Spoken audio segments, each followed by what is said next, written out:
每天都要和母亲玩贴贴的呆萌正太，骨子里却是被封印了6万年的大魔王。杰米本是神话时代最强的黑魔法师，却遭受12天神的背叛，合力将其封印。古经666666年，他从时间结界缝隙中钻出来，重生成为了伯爵家的长子。父亲是帝国5大剑圣之一，母亲也是伟大的贝尔家族唯一长女。只可惜两人一个是七控，一个是娃控。杰米虽然只是孩子的身体，思想却是活了6万年的老妖怪。除了每天要装作乖小孩之外，还要忍受妈妈的双球暴击。虽然这样的日子让他心力交瘁，但为了能够向12天神复仇，他只能隐忍下来，暗自积攒力量。事实上，如果不是身上的使命，杰米还是很喜欢这个家庭的。在听说杰米喜欢魔法时，父亲给他找来了帝国第8阶大魔法师当老师。只不过还不等父亲引荐，杰米就在自己走廊上遇见了对方。在看到白胡子老登时，杰米立马感知到了对方体内磅礴的魔力。同样，白胡子老登也感受到杰米是个不可多得的魔法天才。就在他观察杰米的时候，杰米率先在手上凝聚出了法力。原来他见老登一直不说话，还以为对方是私闯民宅的强盗。看到杰米手中的魔力，老登也起了试一试对方实力的兴致。这番举动让杰米极度不爽，自己可是差点让神坠落的暗黑法师，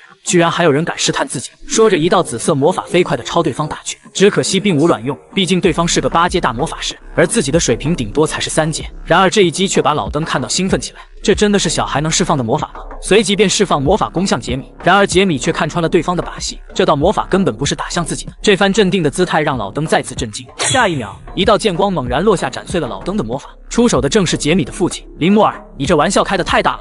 见老父亲赶来，杰米立马摆出一副委屈的样子。见此一幕，老登乐得哈哈大笑，果然是个小滑头。随后两人来到客厅，父亲埋怨林莫尔出手太重，明明是让他来给孩子当老师的，却差点让自己绝了根。林莫尔笑盈盈地表示，他这个父亲根本不了解自己的儿子，而且他无法胜任他儿子的老师，因为刚才他的儿子看穿了自己全部的魔法。这番话把父亲直接说懵逼了。林莫尔见对方不说话，于是继续开口解释，你的儿子靠自学已经达到3阶魔法师的水平了，如果没有身体的限制，现在就是4级以上，这是一个天才，所以他根本不需要老师，只要给他精神和物质上的帮助，说不定他能成长为传说中的9阶大法师，一个连12主神都不畏惧的暗黑法师。重生后居然被娃控的妈妈搞得心力交瘁，被母亲贴了2个半小时之后，杰米回到了自己的房间，刚准备脱下衣服美美的睡上一觉，却发现老登竟坐在自己床上，吓得杰米当场瘫在地上。你个糟老头子，该不是有什么癖好吧？林莫尔被杰米的举动逗得哈哈大笑，你小子刚才不是还挺嚣张的，这会怎么害怕了？来，送你一份礼物。杰米有些蒙圈地接过对方的魔法书，心想他该不是缠我身子吧？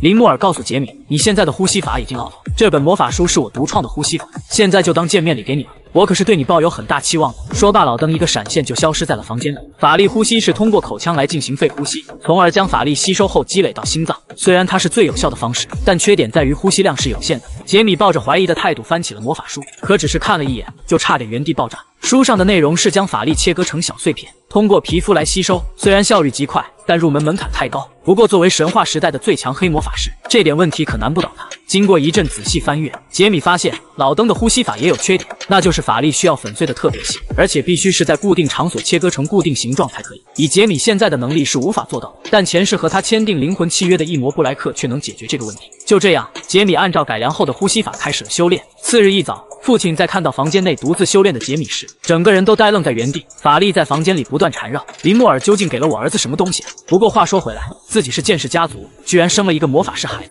果然头发的颜色没有一根是无辜的。在尝试了2天半后，杰米终于靠着新学会的呼吸法突破到了4阶巅峰。他将自己的一魔隐身，准备去和父亲分享这个好消息。然而此时他的父亲正在接待一个眯眯眼，对方声称自己是泽尼斯神教的教徒，此次前来是想在对方的领地里传教。父亲虽然没有直接拒绝，但却暗示对方想在自己地盘扎根可以，可想要对自己的百姓洗脑门都没有。眯眯眼见状也不再纠缠，当即表示家里的衣服没收先回去。就在眯眯眼离开不久，杰米也从墙后面走了出来。刚才的对话他可是听得一清二楚。泽尼斯正是当初谋害自己的12主神之一，如今他的教徒居然跑到自己地盘里来了，看来晚上得好好调查一番，清理一下这群肮脏的家伙。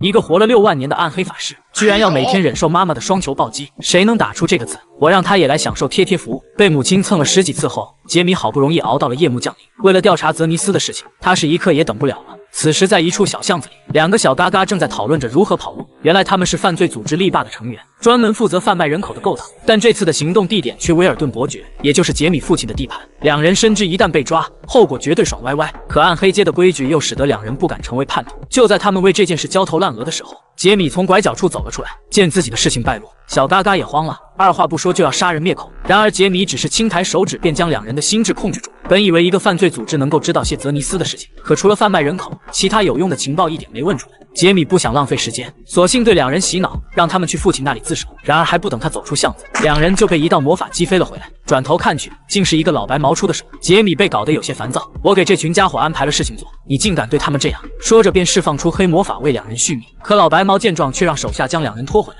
打算再杀一次。这下把杰米彻底激怒了，但下一秒，老白毛便用火焰魔法洞穿了杰米的身体。看着地上烧焦的尸体，老白毛一脸兴奋，可手下却在一旁呆呆地说道：“老大，你怎么把芬杀了？”老白毛有些懵逼，以为手下在说胡话，可下一秒，杰米就从他的身旁冒了出来，杀了一个手下，有趣吗？老白毛一脸惊恐，以为见了鬼，当即释放最强魔法打向杰米。可他区区一个3阶魔法师，又如何是杰米的对手？从一开始，杰米就使用幻术控制住了所有人。对他来说，团灭这群小嘎嘎也不过是翻掌之剑。解决掉老白毛，杰米也没有忘记废物利用，趁热将他体内的魔力全部吸收掉。此时巷子里只剩下刚开始的2个小嘎嘎还有气喘，虽然刚刚给他们注入法力勉强救活了过来，但时间一久，他们还是会死。思索片刻，杰米决定对两人施展死灵术，毕竟他还有许多事情要让两人去做。死灵术这个存在于神话时代的黑魔法，通过唤起尸体来控制对方，虽然可以让死者复活，但并不相同，因为靠死灵术站起来的尸体不再是活着的存在，而是活死人。在布莱克的帮助下，杰米成功将两人炼制成活死人，并给他们取名为大黄和小紫。唯一美中不足的就是两人身上还散发着黑色墨迹，难道是因为自己实力没有恢复导致施法失败？可这样的活死人根本没法用，别说混入泽尼斯教堂，就算是进入食堂也会被人看出来。就在杰米准备原地注销两人的时候，布莱克突然飞到了大黄头上，紧接着便张开翅膀，将黑色戾气全部吸入了体内。这股魔力把布莱克的身体都撑大了2个半。随后杰米将两人唤醒，并把事情的来龙去脉给两人说了一遍。看着杰米身上散发的黑色魔力，大黄当场就怕了，但一身反骨的小紫却还想着反抗一把，于是当场犟嘴：“虽然不知道你是不是魔王，但在我们眼里你根本不是人，你凭什么控制我们？”杰米一听顿时有些惊讶，哎呦，还保留了意识会反抗我，看来我这个主人也有不足之处吧。不过下次你再敢这么跟我说话，信不信我特么弄死你？挨了一脚的小紫再也没了脾气。此刻他们也彻底明白，从今天起，他们的命将归眼前的少年所有。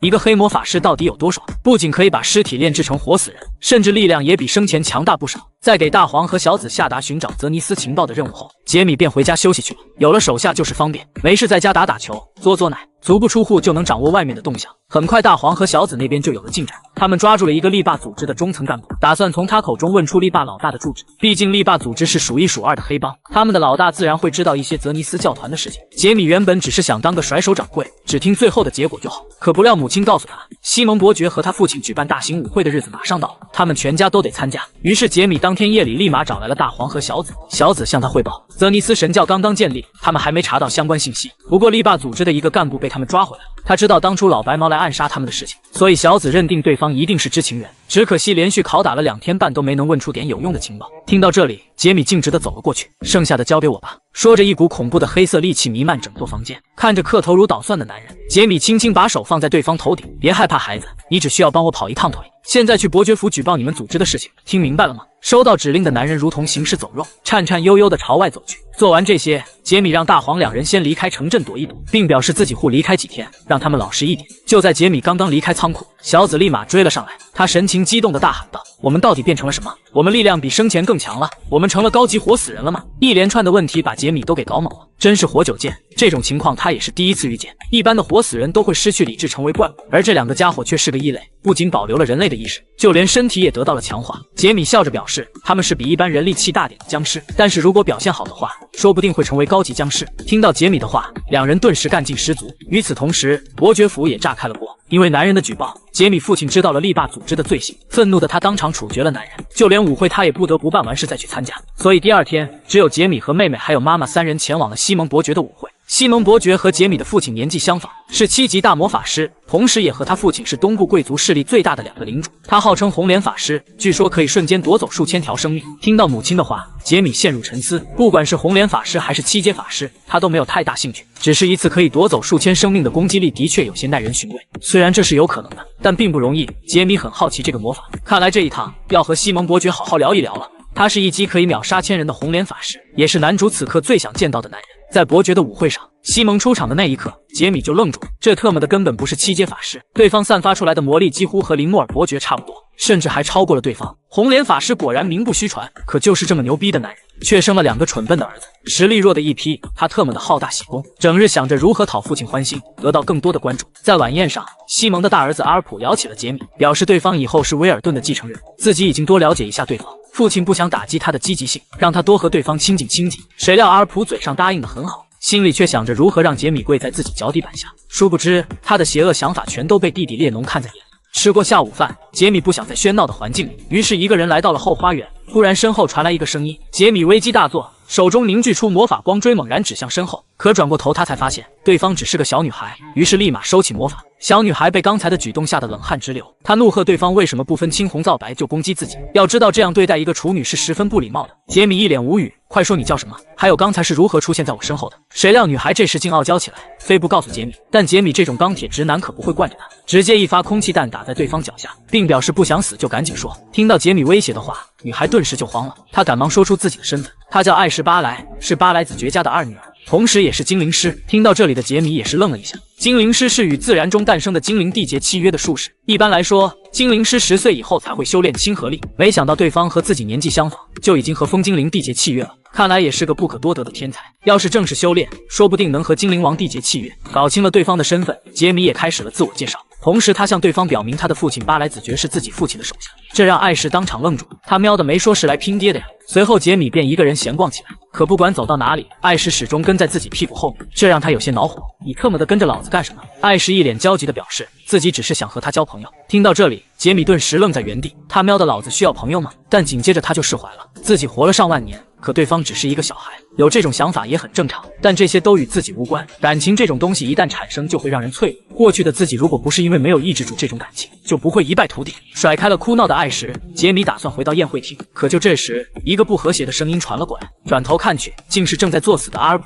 小男孩只是轻轻伸出了一根手指，立马让叫嚣的小嘎嘎闭上了嘴。就在杰米准备回到宴会厅时，阿尔普带着他的小跟班前来送命了。一见面，小嘎嘎就率先发起嘲讽，言语中全都是看不起对方。面对这种货色，杰米只是简简单单发动禁言术，便让两人闭上了嘴，并表示没事就赶紧滚。阿尔普当场怒了：“你他喵不知道老子的爹是谁吗？让你叫大哥你就乖乖听话，否则让你看看马王爷有几只眼！”说着便从怀里掏出一枚法球，随着法球捏爆，一个幻影魔法隔空网将众人包裹。嘿嘿，这下就没大人能看到了，一会可别抓住我的裤脚求饶啊！扫了一眼眼前的3人，杰米露出一个玩味的笑容，有点意思，这倒是省了我的麻烦了。阿尔普还没搞清对方的意思，一道黑色魔法瞬间降在3人身上，在这道魔法之下，但凡有窟窿眼的地方全都流出了血。嘿嘿，不关闭隔空网的话，大家都会看到你们痛苦挣扎的样子。就这样，3人被杰米教训了一顿，可阿尔普根本不服气，回到宴会厅就要准备找帮手。就在这时，他的弟弟列侬叫住了他，并表示自己的哥哥受了委屈，做弟弟的怎会袖手旁观。说着，他拿出一枚火红色的东西递给了哥哥。看到此物，阿尔普顿时一惊，心想这么危险的东西到底是从哪里弄来的？可转念一想，从哪里弄来的重要吗？重要的是先弄死个小子。与此同时，解决了力霸组织的威尔顿连夜赶过来。西蒙伯爵亲自迎接，两人一番寒暄过后，便来到了会客厅。这时，西蒙也提起了对方的儿子杰米，并给出了极高的评价。威尔顿呵呵一笑，让他少点客气，对方的儿子也不差嘛。提起自己的儿子，西蒙顿时有些失落，随即他又开始夸起杰米来：“你的儿子让我很吃惊，甚至是惊愕，他绝对是历史上最有才能的魔法师，这种旷世奇才会达到很高的水平，去挑战成为存在于传说中的9阶。虽然他天生的才能让我有些嫉妒，但我也想看一看至高无上级别的魔法师究竟有多么神通广大。我们人类太弱了，虽然我们建立了了不起的文明，但和龙、高等精灵相比，人类魔法师仍旧是个弟弟。但是如果9阶魔法师诞生的话，想必连魔龙也不敢轻视我们。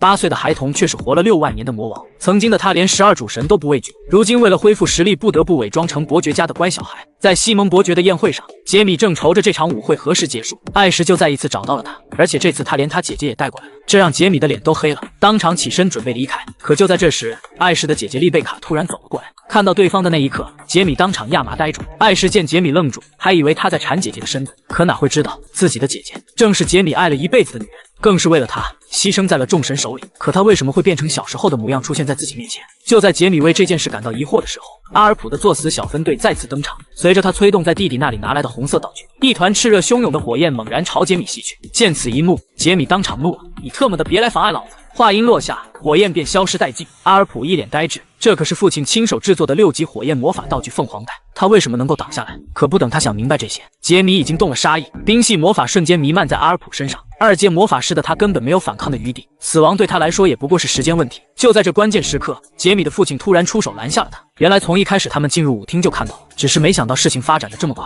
和威尔顿的担忧相比，西蒙却显得十分兴奋。尽管自己的儿子水平有限，可如果刚才能够发挥出凤凰带一半的威力，恐怕整个宴会厅都会化为灰烬。没想到杰米竟瞬间打破了这道魔法，不愧是最有希望成为9阶魔法师的天才。而就在这时，双方的母亲却因此事争吵了起来。就在两人现场准备展开撕逼的时候，西蒙呵斥住了妻子，同时也向在场的贵族表达了歉意，表示这场舞会就此作罢。待到众人离开，妻子神情激动地质问丈夫为什么不替他的儿子说话，可话没说完就被丈夫冰冷的眼神堵住了嘴。回到房间，不等西蒙抽出气匹狼，阿尔普就将弟弟供了出来。看着蠢笨的2个儿子，西蒙彻底对他们失望。知道我为什么不关心你们吗？虽然你们拥有我的血脉，但却没有我想要的才能。从今天起，我将不再干涉你们。不过你们犯下的错误要自己承担。明日天一亮，你们就去给杰米道歉。听到父亲命令式的话语，阿尔普感到一阵头大，可他一旁的弟弟却呆愣在原地。父亲刚刚的话不停地萦绕在他脑海，等着瞧吧，我会向你证明血脉的。一个暗黑法师和一个精灵术士究竟能擦出怎样的爱情火花？自从在舞会上见到6万年前的恋人，杰米就乱了心神。这究竟是命运的安排，还是诸神的计划，亦或者是自己的错觉？思来想去，杰米决定再去见对方一面。隔天清晨，杰米就在后花园了遇到了丽贝卡。只是让他意外的是，和对方签订契约的居然是精灵王。看到杰米的出现，丽贝卡热情地和他打起招呼。随着2人深入浅出的交流，杰米也说出了刚才的疑惑。丽贝卡向他解释，其实巴莱家族世代都是与风精灵签订契约的，原本他也要和风精灵签约，可对方却表示2人不合适。第2天便有水精灵找到了自己，并要求2人立刻签订契约，甚至都没给自己和家人商量的余地。听着对方的解释，杰米更加确信对方就是6万年前的恋人转世，一定是水精灵觉察到了对方的灵魂，才会跟过来和他签约。因为与精灵王的契约和一般的契约不同，那是以彼此性命为担保的灵魂契约。随后2人又聊起了其他的事情，但杰米每次都把对方逗得花枝乱颤。临近中午，杰米表示要先回去。看着对方离去的背影，丽贝卡的内心竟有一丝不舍。然而就在2人忙着谈情说爱的时候，一个小黑子抱着哥哥出现在了城堡的阴暗处，他将写有杰米是魔法天才的信件绑在了哥哥犄角上。不出意外，在杰米回家之前，这些消息将遍布整座大陆。另一边，刚回去的杰米遇到了前来道歉的阿尔普2兄弟。经过上次的事情，阿尔普已经老实了许多，尽管心有不甘，但还是真诚的道歉了。可反观他的弟弟，却仍旧是一副嚣张跋扈的样子。杰米一眼看出当初在背后搞鬼的是弟弟，于是决定给他一点教训。黑色魔法降临在列侬身上，寒冷、痛苦、恐惧，所有不好的感觉一下涌上心头。列侬只感觉一只恐怖的眼睛正在盯着自己，明知道是幻觉，但他还是不自觉地跪了下去。记住，宽恕只有一次，永远别来惹我。唱跳 rap 了2天半后，西蒙伯爵家的舞会终于结束了。一回到家中，杰米就迫不及待地找来小紫和大黄打听泽尼斯神教的情报。小紫告诉他，泽尼斯教团现在正在各地免费做善举，给饿肚子的人食物，还给无家可归的人住所，甚至还开了家孤儿院。现在已经有很多人迷恋上了泽尼斯教，成为了他们虔诚的教徒。听着对方的话，杰米很清楚泽尼斯绝对不是这种善良的神，在他爆发神性的那一刻，带来的一定是死亡和战争。所以杰米确信对方一定在密谋什么。他让大黄2人继续打探情报。回去的路上，杰米发现自家不远处的巷子里躺着一个男人。通过对方身上散发的神力和腰间的佩剑，杰米推断此人正是令他不爽的神教圣骑士。就在杰米准备当场了结了对方的时候，男人竟猛地抓住了自己的脚，并且有气无力地说着肚子好饿，说完便一头晕了过去。看到这里，杰米打算继续将他丢在这里，反正对方也会活活饿死。然而当他回家睡醒一觉后，发现那个男人竟坐在自家的餐桌前狼吞虎咽。原来是父亲的巡逻兵夜晚发现了对方，这才将他救了回来。一番交谈后，男人表示他是侍奉派罗大人的教徒。听到这里，杰米的母亲也是十分惊讶，并表示他是贝尔家族的人。此话一出，男人竟立马跪了下去。这番举动让杰米顿时感到疑惑。派罗教团虽然是在贝尔家族的领地，但那也不用跪拜呀。圣骑士跪拜的对方至少也是主教级别，难道说派罗教团和自己母亲的家族有关系？若是这样的话，那可就太麻烦了。因为派罗教团所信奉的那个女人，也是自己要必杀的对象。饭后，杰米立马找到了母亲，打算问清楚母亲家族与派罗的关系。可母亲的回答却让他感到震惊，自己的外曾祖父居然是派罗教团的恩人。母亲告诉他，曾经派罗教团有一件圣物被偷，他的外曾祖父帮助过他们，并且为此丢掉了性命。那是一件足以让魔王现身的物品，所以派罗教团承诺，贝尔家族的血脉都会享受主教级别的待遇。听着母亲的话，杰米突然做了一个违背祖宗的决定。主教级别的待遇还不错，虽然迟早也要杀了派罗，不过在能利用的时候就尽量利用个够吧。表面上汇聚各种生物优点的奇美拉，实际上却是以人类为核心的生命体。派罗教团的拉斯之所以会出现在伯爵家附近，也是为了追捕一个奇美拉制造者，只是没想到自己先饿晕了。他恳求伯爵能够给他一些帮助。一番交流后，威尔顿答应了对方。次日，他便让杰米带对方先在城镇里熟悉一下环境。杰米虽然有些不情愿，但碍于父亲的面子，还是去了。不过他也有着自己的小心思，那就是顺便去泽尼斯教团分部去看一眼。就在他们来到目的地时，一辆飞驰的马车突然撞向了一个扫地的孩子。拉斯见状赶忙上前帮忙，可自己的速度还是慢了一点。就在这千钧一发之际，杰米释放出了锁链魔法，紫色的链条将马车牢牢困住，这才救下了那个孩子。这番举动自然得到了拉斯的惊叹。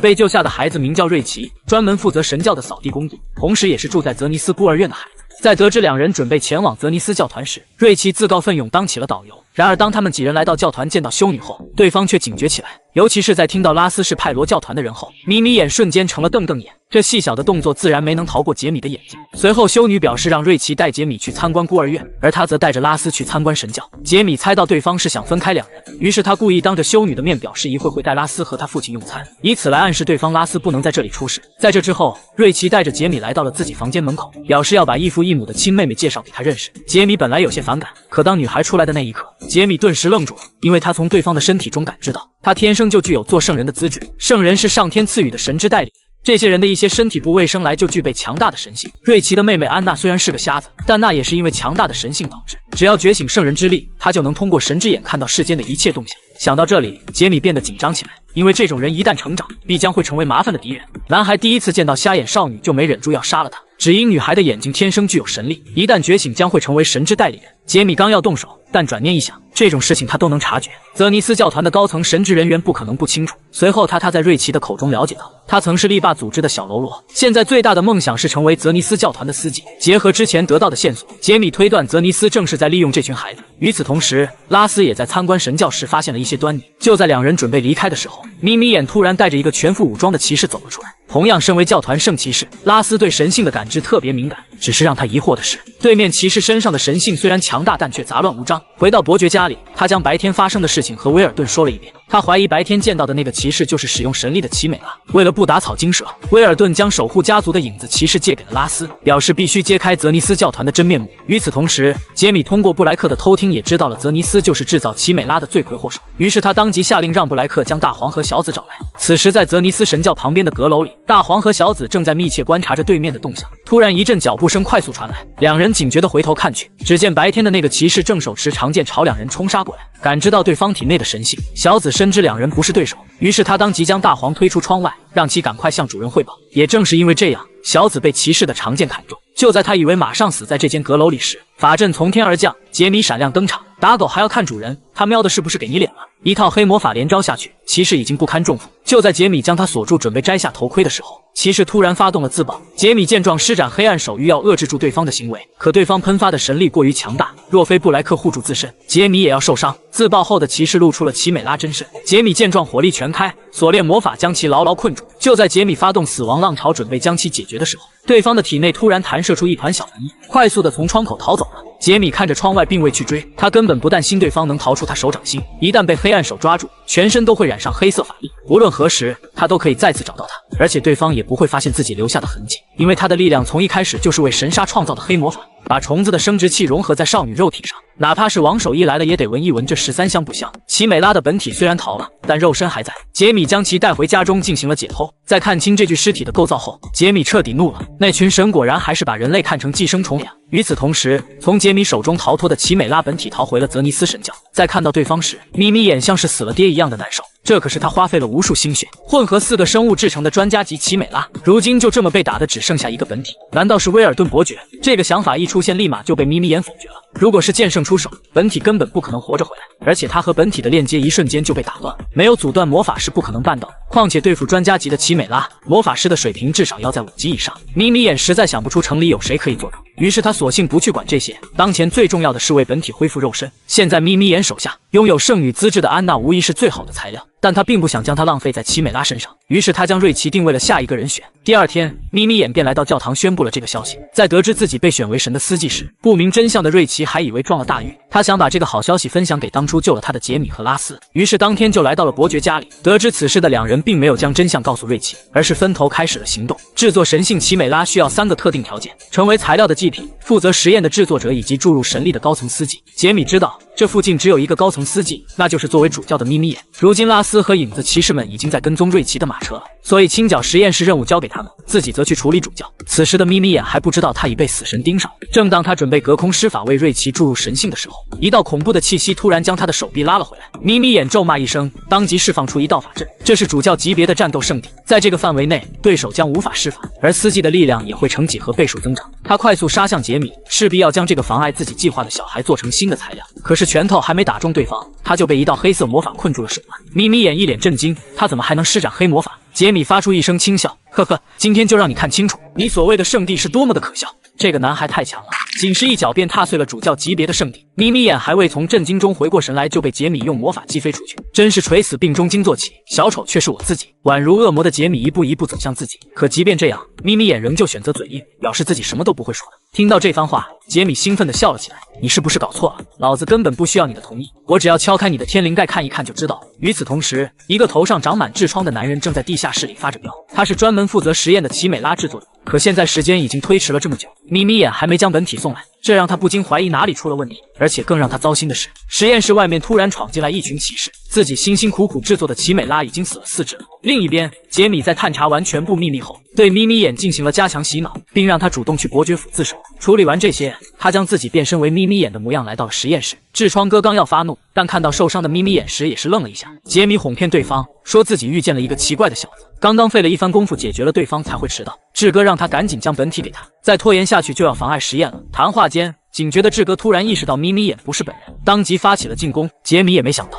一个头顶痔疮的家伙居然这么有心计。既然被发现，那就摊牌吧。随着杰米握紧拳头，奇美拉的本体瞬间被一道黑色魔法束缚，随着一股脓包炸裂的声音响起，志哥彻底怒了。可不等他出手，脚下就出现了一道巨大魔法阵。这里空间太小，我们还是换个地方玩吧。随着魔法阵启动，两人被传送到了郊外。此时的志哥已经完全接近暴怒，与他融合的奇美拉部位也全都展露了出来。他疯狂地朝着杰米发起进攻，看到对方体内的奇美拉，杰米也是愣了一下，没想到居然融合了7种生物，而且移植的能力也相当给力。杰米邪魅一笑，手中凝聚出黑色魔力，嘿嘿，今天我一定要让你成为我的仆人。妹妹是圣女，哥哥是使徒，这两兄妹还真是顺着神的尿道下的凡。就在杰米和拉斯忙着打架的时候，瑞奇从昏迷中醒了过来。正当他好奇这是哪里时，却意外发现了活体培养罐中的朋友。见到这一幕，瑞奇瞬间明白了一切，原来神的司机都是主教的实验体。他惊恐地朝外跑去，可没跑出多远，他就遇到了正在和奇美拉战斗的拉斯他们。看到瑞奇，两头奇美拉发疯一样的朝他袭去。拉斯见状赶忙上前营救，可他拼尽全力打出的一击也没能拦住对方。伴随这一道巨大的声响传来，拉斯眼神呆滞地望着前方，终究还是没能保住那个孩子。可就在这时，瑞奇的声音从浓烟中传了出来，只见他浑身散发着金色的光芒，身体也没有出现任何伤势。拉斯一脸震惊，他赶忙冲向对方，将其拉了回来。看着周围的处境，拉斯知道他根本没法一边保护瑞奇一边战斗，于是他让瑞奇先逃离这里，自己则留下来为他殿后。可当瑞奇逃出大门时，他却感知到一股更加恐怖的气息。与此同时，杰米还在和志哥激烈的交战，为了能将对方收为仆人，杰米一直在蓄力魔法。终于他抓住时机，利用暗黑结界困住了对方。可谁料志哥的奇美拉身体居然释放出了魔法，这着实让杰米有些吃惊。看到这里的杰米决定不再玩下去了，他利用二重身在对方身上施展了腐烂魔法，并发动黑球放大志哥肉体上的疼痛。他要让对方在痛苦中受尽折磨。志哥被搞没了脾气，就在杰米准备将他转化成活死人的时候，远处突然冲出2头奇美拉。杰米暗骂一声，刚才对付志哥时消耗了太多法力，现在他已没有能力再继续击杀奇美拉了。于是他当即决定放弃将志哥变成活死人的想法，改为现场击杀。可一发魔力弹穿透对方心脏，志哥依旧坚挺。不仅如此，他还能指挥奇美拉朝杰米发动魔法攻击。很快没了法力的杰米就落入下风。然而就在这时，瑞奇竟误打误撞闯入了这片区域。在看到奇美拉正在蓄力攻向杰米时，他竟不由自主地冲了过去，只身一人挡在了他的身前。一个暗黑法师的愤怒究竟有多可怕？亡灵为他开路，骸骨成为他的大军。就在刚刚，瑞奇不顾一切地挡在杰米身前，不出意外，他要出意外了。随着浓烟散去，瑞奇已经失去了生命体征。看着瑞奇的尸体，杰米不由自主地颤抖起来。6万年了，又有人因为自己死去，内心的绝望彻底点燃了他的怒火。此时志哥还不知道事情已经闹大，不停地在一旁发出嘲讽。伴随着黑色的魔力汇聚，杰米释放了他创造的第一项全能逆天，恐怖的气场瞬间弥漫整座森林。下一秒，无数的骸骨兵拔地而起，而这些正是杰米为了抵御12天神创造的亡灵军团。见此一幕的志哥顿时有些慌了，面对无数的骸骨，他仍旧选择嘴硬。他不相信一群低等魔物能够伤到自己，可不出2秒半，他就被杰米上了一课。亡灵骸骨无惧疼痛，更是超越了死亡的存在，即便身体出现破损，他们也依旧可以战斗。就这样，志哥和他的奇美拉小弟轻松被杰米解决。就在这时，杰米突然惊讶地发现，志哥的口中吐出了一枚绿色珠子，这是生命之珠，能够自动补充生命能量的制品。怪不得刚才打中他的心脏也没能杀死他。不过最让杰米兴奋的是，这枚珠子可以让自己突破年幼身体的限制。将其收好之后，杰米遣散了亡灵大军。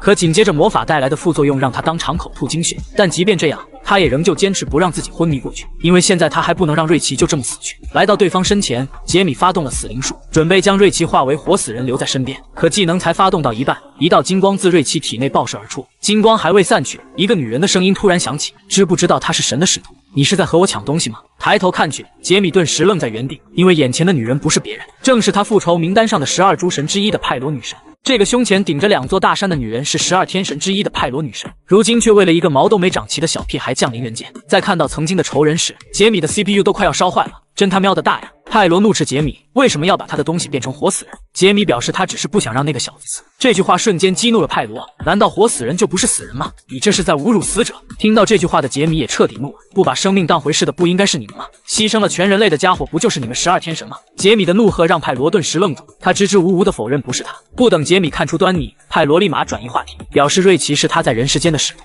使徒是离神最接近的人类，仅是存在就是教皇级别的地位，同时还会拥有与最强圣骑士这个称号相匹配的武力。杰米虽然看出瑞奇拥有神性，但却没发现他的这层身份。突然他想到了什么，笑盈盈地对着派罗说道：不好意思，现在可能有点晚了，黑魔法已经渗透到他的体内了。听到这里的派罗当场震怒，当即释放神力就要抹杀杰米。强忍着身体的疼痛，杰米笑盈盈地开口：杀了我的话，瑞奇也会死的，而且只能存在一名使徒，对吧？瑞奇要是死了，寻找下一个还不知道要花费多少时间呢。派罗气得浑身颤抖。杰米的话没错，使徒是他们降临人间的唯一媒介。他没想到对方居然这么了解，他质问杰米到底是谁，杰米却自顾自地聊起了神的事情。派罗眉头紧锁，选择沉默。也正是这一个细节被杰米发现了端倪。派罗作为转恶为善的天神，他的神性不允许他说谎话。从刚才自己的几个问题，他已看出12天神根本不是一派和气。他告诉对方自己是继承了迪亚波罗遗志的黑魔法师，也就是6万年前的自己。听到这个名字，派罗又惊又慌。杰米笑盈盈地询问对方要不要和自己合作。派罗有些不知所措，丢下瑞奇让杰米到艾普顿来找自己。看着倒地的瑞奇，杰米陷入沉思。一个既是使徒又是活死人的家伙，看了自己又多了一个对抗诸神的工具啊！一个教堂的小嘎嘎，居然敢公然威胁一个剑圣，这还真是老八去茅房找屎吃呢。话说被洗脑的咪咪眼还没走到伯爵府，就被一个女人斩掉了头颅。此人是泽尼斯神教的7大骑士之一，如今在哈伊斯的计划已经失败，只能采取 B 方案了。于是第2天便有一个自称是泽尼斯教团的审判官找到了伯爵，他表示接到上级命令前来清理异端，说着他便将奇美拉的本体递给了伯爵，同时告诉对方咪咪眼是他们神教的叛徒，昨天他们已经当众处决了对方。听到这里，拉斯顿时不乐意了，这他喵的绝对是剧本，你们竟敢毁尸灭迹！但话还没说完，威尔顿就打断了他。他笑盈盈地看着眼前之人，你们还真是勇敢啊，竟然敢在我的地盘杀人，难道是想死吗？恐怖的威压害的小嘎嘎顿时跪了下去，他小心翼翼地表示他们只不过在审判自己的犯人。威尔顿冷哼一声，真是放肆，在这里我就是审判者。小嘎嘎虽然抖如筛糠，但仍旧没忘记自己的任务，那就是和伯爵硬刚下去。恕我冒昧，伯爵大人，您这样和泽尼斯反目可不是明智的选择。可话音刚落，威尔顿就砍断了对方的一只手，接下来将会是你的2臂和坤巴，要想留住脑袋，赶紧滚出老子的地盘！小嘎嘎彻底慌了，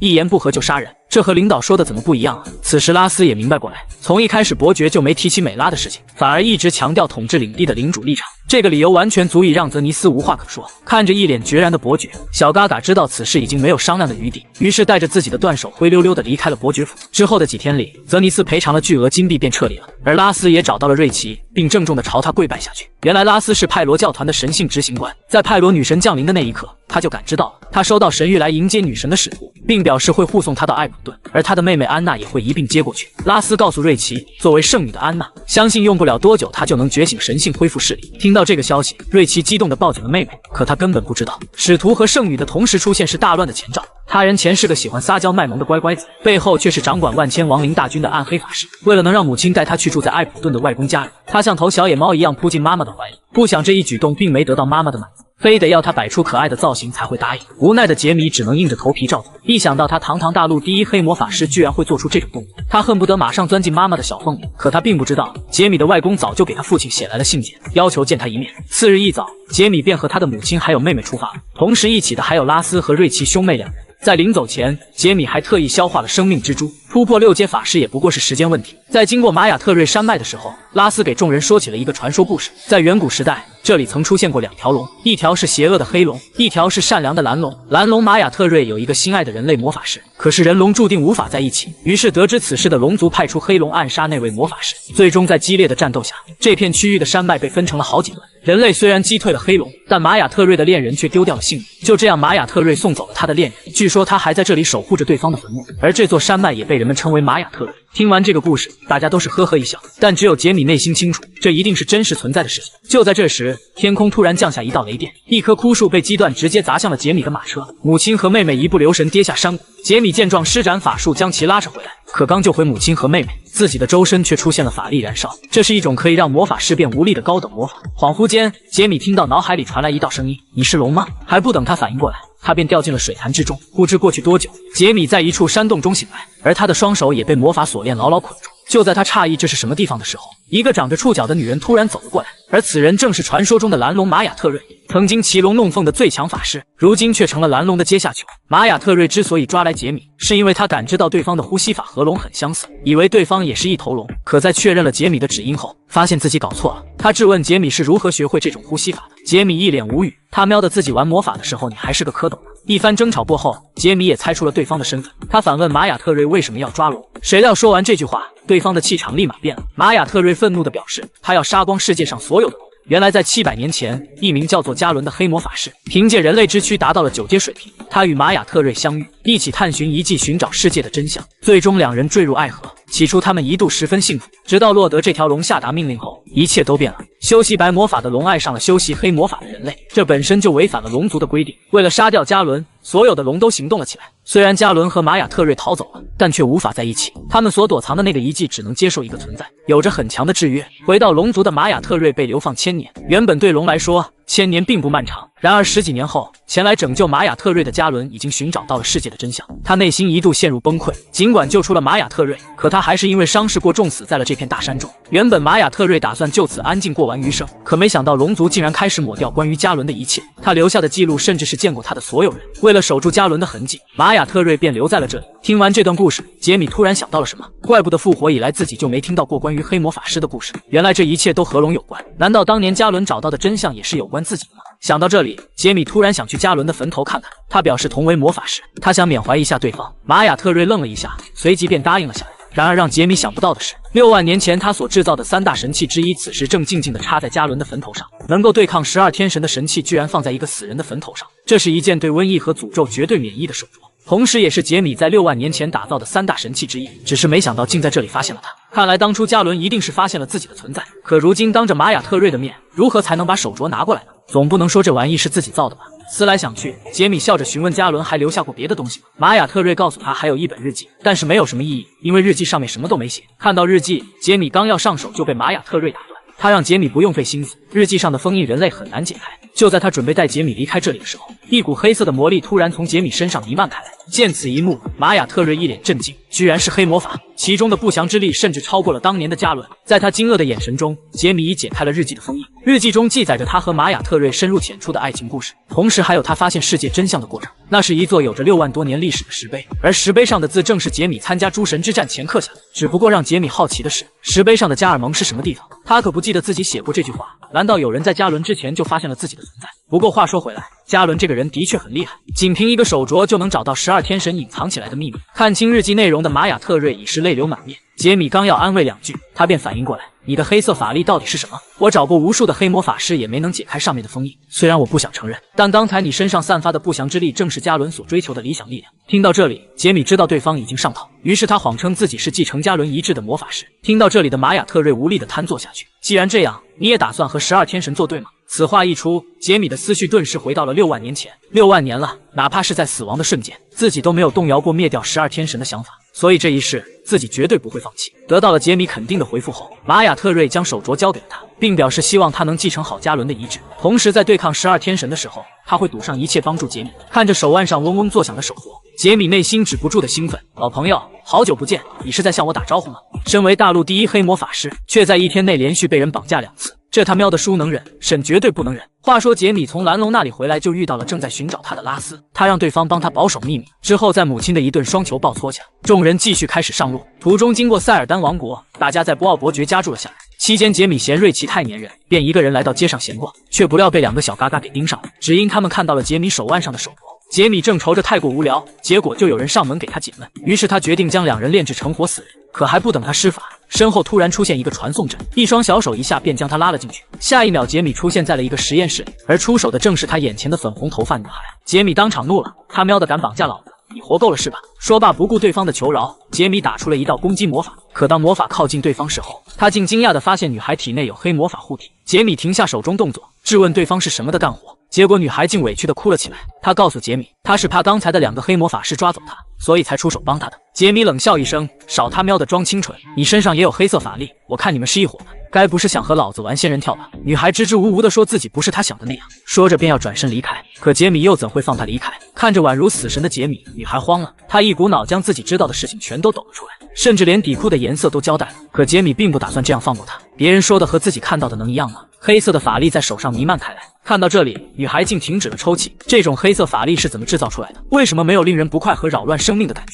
就在杰米即将把手放在她头顶的时候，女孩猛然抓住了杰米，求求你收我做徒弟吧！说着，她扑向杰米，开始诉说自己可怜的家世和在学校中被霸凌的遭遇。杰米一脸黑线，他喵的说这些和收徒弟有毛线关系？女孩还要争辩什么？但杰米却是微微一笑，直接将手按在了她的头顶。不好意思，老子拒绝。经过洗脑，杰米了解到女孩名叫维娜，是这附近一个学派的学生。这个学派有20几个人，所学习的专业是诅咒。看到这里的杰米突然来了兴致，他要亲自检验一下曾经自己创下的黑魔法，如今到底积累了多少东西。为了灭杀12诸神，他创造出了黑魔法，可历经6万年的时间，黑魔法竟坠落到用人体来做实验的地步。杰米在潜入学派内部看到这一景象后，感到一阵悲哀，自己撒下的种子长成了凶物怎么办？只能铲了他。与此同时，恢复意识的维娜再次遭受了同学的霸凌，各种负面诅咒齐刷刷地朝他打去。就在他跪地求饶的时候，杰米突然出现在了他的身前。你就这么怕他吗？赶紧给我站起来！杰米的话似乎有一种魔力，瞬间点燃了维娜的斗志。长期的积怨让他彻底爆发。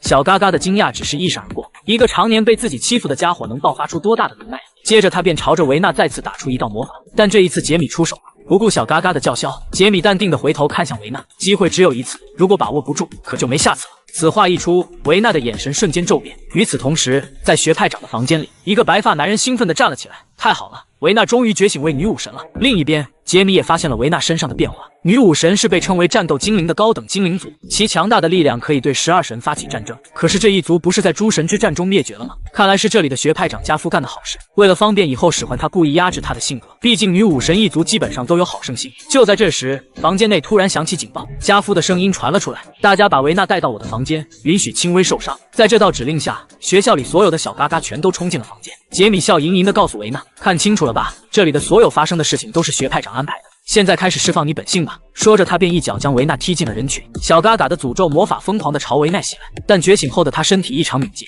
一个照面便躲过了偷袭，甚至他还将攻击的小嘎嘎给丢了出去。看清了自己的力量后，维娜像是拿起了篮球的击，疯狂地开始反击。另一边，几个还没来得及参战的小嘎嘎被杰米堵住了去路。虽然只是一群小毛孩，但我已经决定收回了。布莱克，这群孩子都检查过了吗？我可要收回他们的力量。一群练习黑魔法2年半的小黑子，居然敢对创造黑魔法的祖师爷出手！杰米当场施展魔法，将在场之人的黑色法力全部收回。就在这时，学派长一脸兴奋地走了进来。哎呀，我的学生全都死了！看来你的实力挺厉害啊！要和我联手吗？我们会吞下一整个国家的。杰米一脸无语，心里暗自吐槽：老子复活是来屠神的，他喵的这种货色也要和自己联手，简直太不拿自己当回事了。这时维娜也绷不住了，她质问对方为什么要对自己做出这些。家夫嘿嘿一笑：当然是收获觉醒后的你。一开始得到你的时候，知道我费了多少心思吗？为了磨灭你的本性，我甚至建立了这个学派。每次看到你受尽折磨，害怕到发抖，我就兴奋到起飞，因为只有失去了本性的你，才能为我所用。听到这里的维娜当即就要冲杀上去，但家夫丝毫不担心，因为这10几年的时间，他一直往对方体内充暗器，只要激活就能彻底掌控对方。然而不等他出手，维娜就晕了过去。这一幕把家夫都搞懵了。原来从一开始，杰米就在清除他体内的暗气，没有了人质，他才能肆无忌惮地虐杀对方。在发起一波嘲讽后，加夫率先发起了进攻，各种诅咒就像是充了值一样朝着杰米袭去。就在加夫以为这把必赢的时候，杰米一个闪现来到他的面前，紧接着就是一掌拍在脸上，蕴含着魔力的一击让加夫当场吐血。玩黑魔法，老子可是你祖师爷！一连串的诅咒魔法打在加夫身上，直到他彻底倒下，也没想通杰米是如何躲避他的诅咒的。看着对方呆滞的样子，杰米笑盈盈地亮出了手镯，忘了告诉你了，老子可是开了挂的存在，这只手镯可以免疫一切诅咒。加夫一脸震惊，可不等他开口，杰米就一脚踢了过去。你不要以为我会让你这么痛快的死去，作为我播出去的种子，我自然有权利将其收回，而你将会成为我的第一个不死不活的罪人。逆天之门开！巨大的门后飞出数条锁链，加夫的灵魂被拉扯出来。沉睡吧，你的灵魂会受尽折磨，肉体将为我所用，以后你的名字就叫内布罗。站起来，面见你的新主人吧。一句站起来，在强大的敌人中将化为男孩忠诚的奴仆。在将学派长召唤为死灵士兵后，维纳也苏醒了过来。如今大仇已报，他唯一的想法就是成为杰米的弟子。杰米当场拒绝，因为她是女武神，这是存在于远古时期的高等精灵，他们英勇无比，无所畏惧。只可惜在诸神之战中败北。虽然不知道血脉是如何延续到现在的，但杰米知道维纳很可能是现在唯一的女武神。更重要的是，女武神是不具备魔法才能的种子，就算收她为弟子也没有什么意义。本以为自己说的已经够明白了，谁料维纳却不服气地表示自己会变身魔法。画面一转，来到马车上，一只粉色浣熊跟着杰米上了车。他喵的，要不是你会变身魔法，老子早把你丢下了。一路相安无事，众人来到了杰米外公的领地。一家人在一起总是温馨的，但外公却在见到杰米后担忧起来。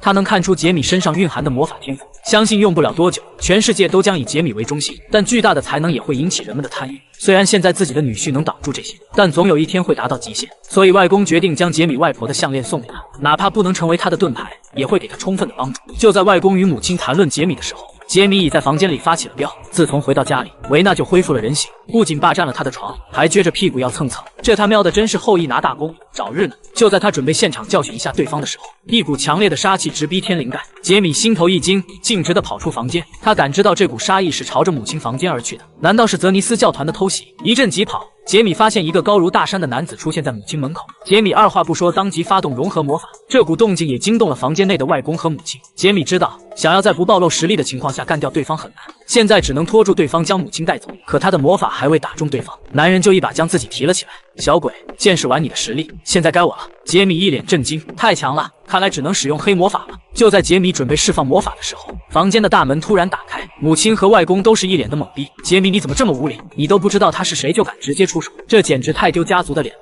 就在母亲教训自己的时候，男人突然开口了：别说了，刚才是我故意的。听说威尔顿家族的继承人十分有才能，所以我就略微考验了一下。然而此时的杰米并不清楚，这个口口声声考验自己的男人正是母亲最早的追求者，五大剑圣之一疾风剑圣贝里尔。一个剑圣竟然让一个魔法少年炼级，但男孩却当场拒绝了他。贝里尔是与杰米父亲共同排在第2位的疾风剑圣，这次前来除了试探一下杰米的实力，另外就是想要收他为徒。他曾听大魔导师林莫尔说过，杰米仅凭呼吸就能提升境界，但剑不一样，一旦错过最好的年纪，再想拿起来就困难了。杰米很清楚贝里尔的意思，但他现在最想做的还是恢复巅峰实力，于是他便委婉地告诉对方，自己只想专注魔法。随后杰米一个人来到后花园散心，虽然这一世的运气十分好，得到了全身呼吸法和生命之珠，甚至还找回了手镯，但这还不够，因为不久后他的魔法就会达到一个瓶颈。7阶开始被称为大魔法师境界，单纯的积累实力是不够的，魔法师需要有自己的魔法种子，否则便得不到魔法认可。如果按照前世的路继续走，应该不会很难。可杰米知道过去的方式已经失败了，难道真的要魔武双修才可以吗？另外，刚才在房间里，疾风剑圣看到母亲的表情为什么那么苦涩，这里面肯定有什么自己不知道的秘密。就在杰米独自思考这些问题的时候，一头巨大的魔兽猛然从他面前的池塘里窜了出来。杰米被吓了一跳，当即施展护盾抵挡。你他喵的竟然打扰老子！正当杰米准备了结对方的时候，一道快如闪电的人影唰的一声冲了上去，仅是2.5秒，魔兽就被大卸8块。少爷，您没事吧？老奴来晚了。杰米一脸懵逼的看着对方，瞬间秒杀魔物，这种实力即便比不上疾风剑圣，但也是相当厉害的实力派。男人笑盈盈的走到杰米面前，您好，我是贝尔家族的辅佐官萨博。杰米恍然大悟，不过只是一个辅佐官就是这种实力，外公家里到底还有多少高手？另外，这只魔兽为什么会出现在花园里？杰米询问对方这到底是怎么一回事。萨博笑盈盈的将话题转移了，并未告诉杰米真相。随后萨博回到伯爵府，将此事报告给了杰米的外公，并表示当时即便他不出手，杰米也能干掉那头怪物。外公点头表示认可，自己外孙的实力他很清楚，水里那头怪物是不可能伤到他的。但萨博带回来的另一条消息却让头疼不已，魔王的追随者竟然重见天日，如今自己的领地已出现了多起连环杀人案，看来50年前的那群恶魔已经来寻仇了，只是不知道这次的贝尔家族将会如何应对。一个差点被自己练成活死人的小嘎嘎，如今摇身一变成了波波女神的大使徒。杰米原本是想着白天去一趟派罗神教，却不料在路上遇见了恶魔杀人。一番了解，他发现死者被人掏去了心脏，这可是魔族召唤仪式上所需要的物件。联想到伯爵府这几天众人的表情，杰米猜到派罗教一定出了问题。毕竟刚来的时候，他曾和瑞奇约定多联系，可如今一条消息都没收到。一想到这里，杰米便发动隐身潜入了派罗神教。原本他是想趁着大主教等人离开后去找瑞奇，却没想到瑞奇竟发现了隐身的他。杰米一脸震惊：“你是怎么找到我的？”瑞奇告诉他，因为这里是女神的泉域，他在刚成为使徒的时候神性没有完全开化，但在这里已经完全开化了，或者说他已经和神殿同化了。这里的一草一木都在他的感知当中。好家伙，有个大奶罩就是不一样，在这里甚至都感受不到活死人的气息了。瑞奇表示，女神大人有旨意向他传达。说着，他的体内就爆发出一股金色光芒，耀眼的金光闪过，瑞奇整个人的装束都变了。他断断续续地开口说道：“恶心的魔气正在苏醒，黑暗之森，一切从那里开始。在猖狂之前要阻止他，否则我的痊愈就要崩塌。去黑暗之森，希望不要有损伤。”说完这些，瑞奇整个人都蔫了下去。杰米问他这都是什么情况，瑞奇表示女神大人的状态不是很好，上次的强行降临给他造成了巨大的负担。那他为什么非要找我的呢？这里可是遍布着派罗的信徒，因为只有你能做到。按照女神大人所说，你是她的继承人，你应该知道。杰米一脸无语，算了，还是先去收起情报吧。回去的路上，杰米遇到了萨拉，对方像是一直在跟踪自己一样。临走时，意味深长地嘱咐杰米，哪怕是在城里散步，也不要去米利内森林。与此同时，在一片黑色森林里，一群泽尼斯教团的小黑子们正兴奋地对着一颗蛋大笑，而蛋里孵化的却是一个红色眼睛的婴儿。被称为世界6大禁区的暗黑森林里，居然隐藏着一群练习黑魔法2年半的小黑子。他们以孵化哥哥下的蛋为任务，如今已经快要接近尾声了。杰米在收到女神的委托后，便决定去那里看看。趁着夜色，他和维娜前往了黑暗森林。只是让杰米不爽的是，这里竟然无法使用黑色法力，再加上维娜这个烦人精，杰米是一刻也不想待下去。两人正在路上走着，突然脚下一黑掉进了一个大洞里。等他看清周围的环境，杰米彻底惊住了，这里居然是一个古遗迹，遗迹上雕刻的文字还是自己那个时代的语言。杰米好奇地走了进去，在打破一道道机关之后，两人顺利来到了最后一个房间。就在这时，大门缓缓被打开，一个体型庞大的熊走了出来。你们这群家伙还敢找上门来，真是胆大包天啊！杰米一脸懵逼，我们认识吗？你怎么会说人话？难道是狗熊领出来的？熊大不做解释，疯狂地朝杰米发起进攻，仿佛两人就是仇人一般。一个不慎，杰米被飞来的石子打中，幸亏体内有生命之珠，否则这一击就危险了。黑色法力我已经阻断了，你们不要再做无谓的挣扎了。说着，熊大便再次发起冲锋，维娜快速顶在前面，杰米也趁机催动了6阶魔法。然而费劲巴拉打出的一击，熊大的毛都没掉一根。他喵的，这还让不让人活了？与此同时，在城镇小巷里，一名巡逻兵被恶魔掏去了心脏。就在他得意没人能抓住他的时候，萨博笑盈盈地出现在了他的身后。可算找到你小子了，你可真是让我头疼啊！话音刚落，萨博已经从小嘎嘎的身边闪过，没想到被魔气污染的身体这样都还不死。小嘎嘎一脸怨恨地看着萨博，为什么要阻拦我？呵呵，我应该告诉过你们，不要动士兵们，对吧？小嘎嘎刚要狡辩，萨博反手就是一剑，不要忘记身份，你们可是受我管制的，所以一切事情都得按照父亲的意志去办。一个活了6万多年的黑魔法师，居然连一头熊的包皮都刺不破，果然狗熊岭里没有弱者。熊大冷漠地看着两人，你们把脏东西放进了我的森林里，既然犯了错，就要接受惩罚。杰米一脸懵逼，老子今天第一次来啊，你是不是搞错了？胡说八道！魔族之蛋中的黑色力量正是你们身上的黑魔法。听到这里的杰米终于明白过来，他赶忙向对方表明身份，说自己是按照波波女神的意愿来的，如果不信，他可以带他去找证据。熊大停下了手中动作，事实上，这片森林也是女神的泉域，若是杰米说谎，刚才就会降下神罚。熊大是个明白人，所以没有为难杰米。经过一番交谈，杰米了解到，大约在1个月前，魔族之蛋出现在了森林里。前去消灭它的熊大发现，这颗蛋有浓厚的黑色力量守护，无论他使用什么方法，都没法将其击碎。于是到最后，他想到了这座遗迹。这里究竟是谁打造的，熊大也不是很清楚。他只知道这座遗迹大约存在了600年，遗迹的隔空网可以阻断黑色力量，但是有一个缺点，那就是使用者必须在遗迹里。听到这里的杰米让熊大帮他解除阻断，他要亲眼去看一下那个蛋。熊大一脸怀疑，但看到两人真诚的模样，最终还是解开了阻断。随着黑色力量回到体内，杰米立马换了一副嘴脸，真是头笨熊，告诉你，谁都无法控制老子。熊大还没反应过来，杰米已经拿到了遗迹的控制权。不仅如此，他还斩断了熊大与遗迹的联系。呵呵，你的运气不怎么好啊！对隔空网十分了解的可不只有你的主人，老子现在已经是管理员了。看着杰米不停地修改遗迹权限，熊大一脸的憋屈，这家伙到底是怎么做到的？没一会功夫，杰米就完成了修改。他笑盈盈地看着熊大，一会可别跟过来。不过你现在也离不开遗迹，说罢，他便带着维纳消失在了房间里。与此同时，杰米的外公也发现了街道上的尸体。更让他气愤的是，这次不光犯人没有找到，就连萨博也一并失踪了。此时的萨博正在一处高塔之上笑盈盈地眺望着远方。今天是派罗神教另一位大主教到来的日子，只要他们进入自己的视野，一切就都已经结束了。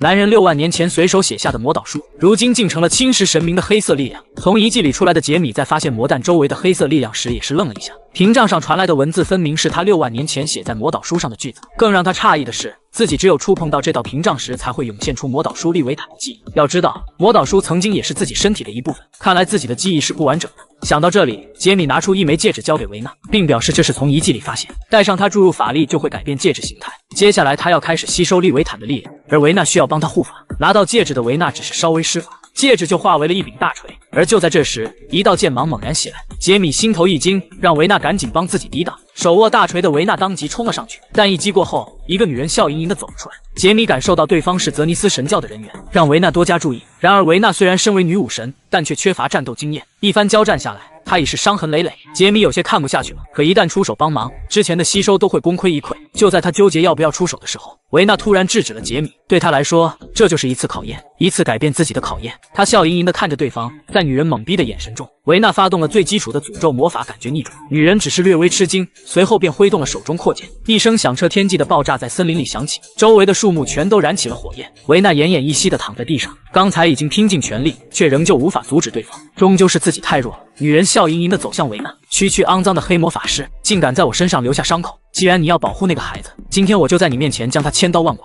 话音刚落，杰米的笑声就传了过来。呵呵，我这个孩子可是什么都还没做呢，接下来你可别求饶啊！吞噬魔法瞬间袭向蓝发女人，杰米看向维纳，淡声说道：“辛苦了，多亏了你我才能结束吸收，接下来我会帮你10倍奉还的。”然而就在此时，女人突然暴喝一声，周身能量瞬间转换，就连杰米的吸收魔法都被阻了。居然用黑魔法吸收我的神性，接下来我要打爆你的脑门！看着暴怒的对方，杰米一脸阴沉。呵呵，既然如此，那我就给你介绍一个新朋友吧。站起来，内布罗！男孩只是随手一挥，一具6级骸骨便拔地而起。面对觉醒了神性的小嘎嘎，杰米直接召唤出了内布罗，一人一股杀的嘎嘎起劲。但杰米却已离开了现场，他要看看那颗魔弹究竟是什么东西。此时，一个守护魔弹的小嘎嘎还不知道外面发生了什么，杰米就笑盈盈了走了过来。对付这种货色，杰米都不需要出手，只是一声令下，自己的活死人手下小紫便秒杀了对方。然而就在这时，魔弹突然发出一声异响，杰米顿感不妙，让小紫赶忙后撤。下一秒便看到魔弹将触手抓向了死去的小嘎嘎，已经来不及了，这颗弹吸收了太多生命力了，如今魔族要降临了。就在杰米说完这句话时候，一股未知的气息突然弥漫开来。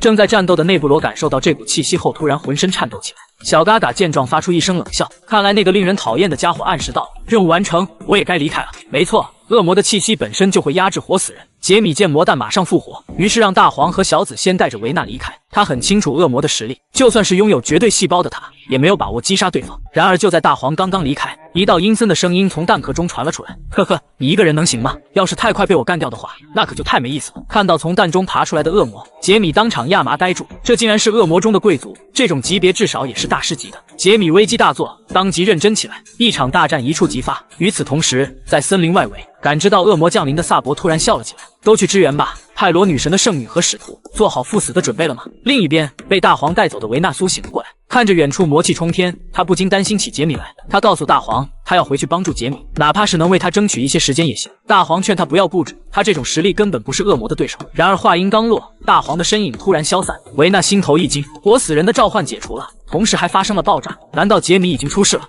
一枚小小的戒指，竟然是精灵女王的武器。在看到活死人消失在眼前时，维纳整个人都慌了。而就在这时，地上的锤子突然发出了声音，真是有趣，竟然是继承了浓厚血脉的女武神。虽然还没到时候，但是今天我特许了，记住我的名字，我是伟大的铁匠为你们的女王打造的锤子菲利温，试着将我挥动起来吧。与此同时，在森林深处，杰米此时已近乎弹尽粮绝，就连维持飞行魔法的力气都没有了。杰米急速下坠，突然一股柔软的感觉从身下传来，抬头看去，竟然是熊大。你不是被我关起来了？呵呵，在这里待了600年，我还是知道一些小路的。没想到坚持到最后的人竟然是你，不愧是波波女神选中的人。就在一人一熊还在交谈的时候，魔族男爵已快速杀了过来。熊大眼神一冷，挥舞手臂进行格挡。下一秒，一股鲜血从2臂上喷射而出，力量和速度都不错。但是我可不是一个人来的，一拳打在魔族男爵身上。熊大喊出了维纳的名字。下一秒，手持大锤的维纳从天而降，背上还出现了精灵的翅膀，锤子猛然落在男爵身上。杰米一脸惊讶，但时间容不得他开口解释。虽然挨了2锤，魔族男爵也绝不是这样就会被击杀的存在。与此同时，杰米的外公也带人来到了森林外围，这股浓郁的魔气，哪怕是在家里也能感知到。就在他们准备进入森林的时候，一道微风快速划过，天空轻飘飘的落下了一张信件：尊敬的侯爵，谁都不要进入树林，我会把魔族的首级带回去。落款正是疾风剑圣贝里尔。此时，一名小嘎嘎正在飞快跑路，而他正是之前阻拦杰米吸收利维坦的家伙。魔族降临，他的任务就完成了。就在他幻想回去拿到什么奖励的时候，一道微风从他脖颈划过，下一秒他便失手分离倒了下去。另一边，熊大与维纳的出现并未改变战局，甚至杰米蓄力已久打出了黑魔法也被对方躲了过去，一人一熊精疲力尽的倒在地上。就在杰米陷入绝望之力，微风轻轻从他头顶拂过，下一秒贝里尔持剑从天而降，仅是一击便将魔族男爵劈成2半。小子，早告诉过你要拿剑的。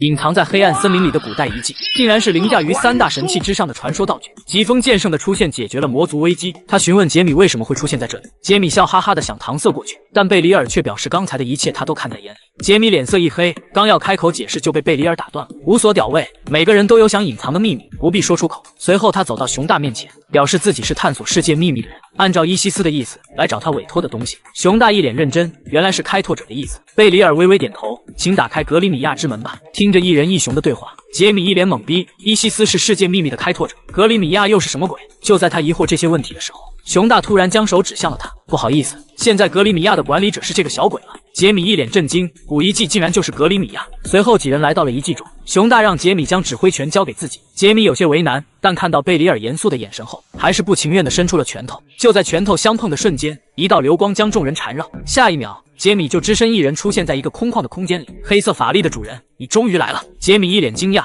原来你是这个遗迹的系统。不过这个叫做格里米亚的地方，该不是你制作的吧？男人笑呵呵地表示自己叫阿尔米温，生前是天才隔空网的制作者，也是人类世界罕见的9阶魔法师。好家伙，现在的9阶魔法师都烂大街了吗？你不会也是什么开拓者吧？呵呵，虽然我和伊西斯有着特别的交情，不过并不是开拓者，我只不过是受他委托，保管了雷龙剑格拉姆而已。当然，格里米亚并不是单纯的为了保管这把武器，我是为了等待某个人才创造了它。黑色法力拥有神杀之力，我等待的就是可以使用黑色法力的人。说着，他将一个发光的方块召唤了出来，其中蕴含的魔力连杰米也是一脸震惊，体内生命之珠的能量瞬间得到了恢复。阿尔米温淡淡开口，格里米亚是构建形状的隔空网，它可以根据使用者的意志随意改变形态和用途，它是拥有无限可能的器物。现在我将这一切权限都交给你。拿到格里米亚的杰米瞬间感受到了它的强大，这件器物的作用甚至超越了曾经的3大神器。与此同时，派罗神教的大主教死在了神殿中，而出手的竟是杰米外公的辅佐官萨博。只不过他还有一个不为人知的身份，那就是泽尼斯第一剑，同时也是隐藏在帝国中的第6位剑圣。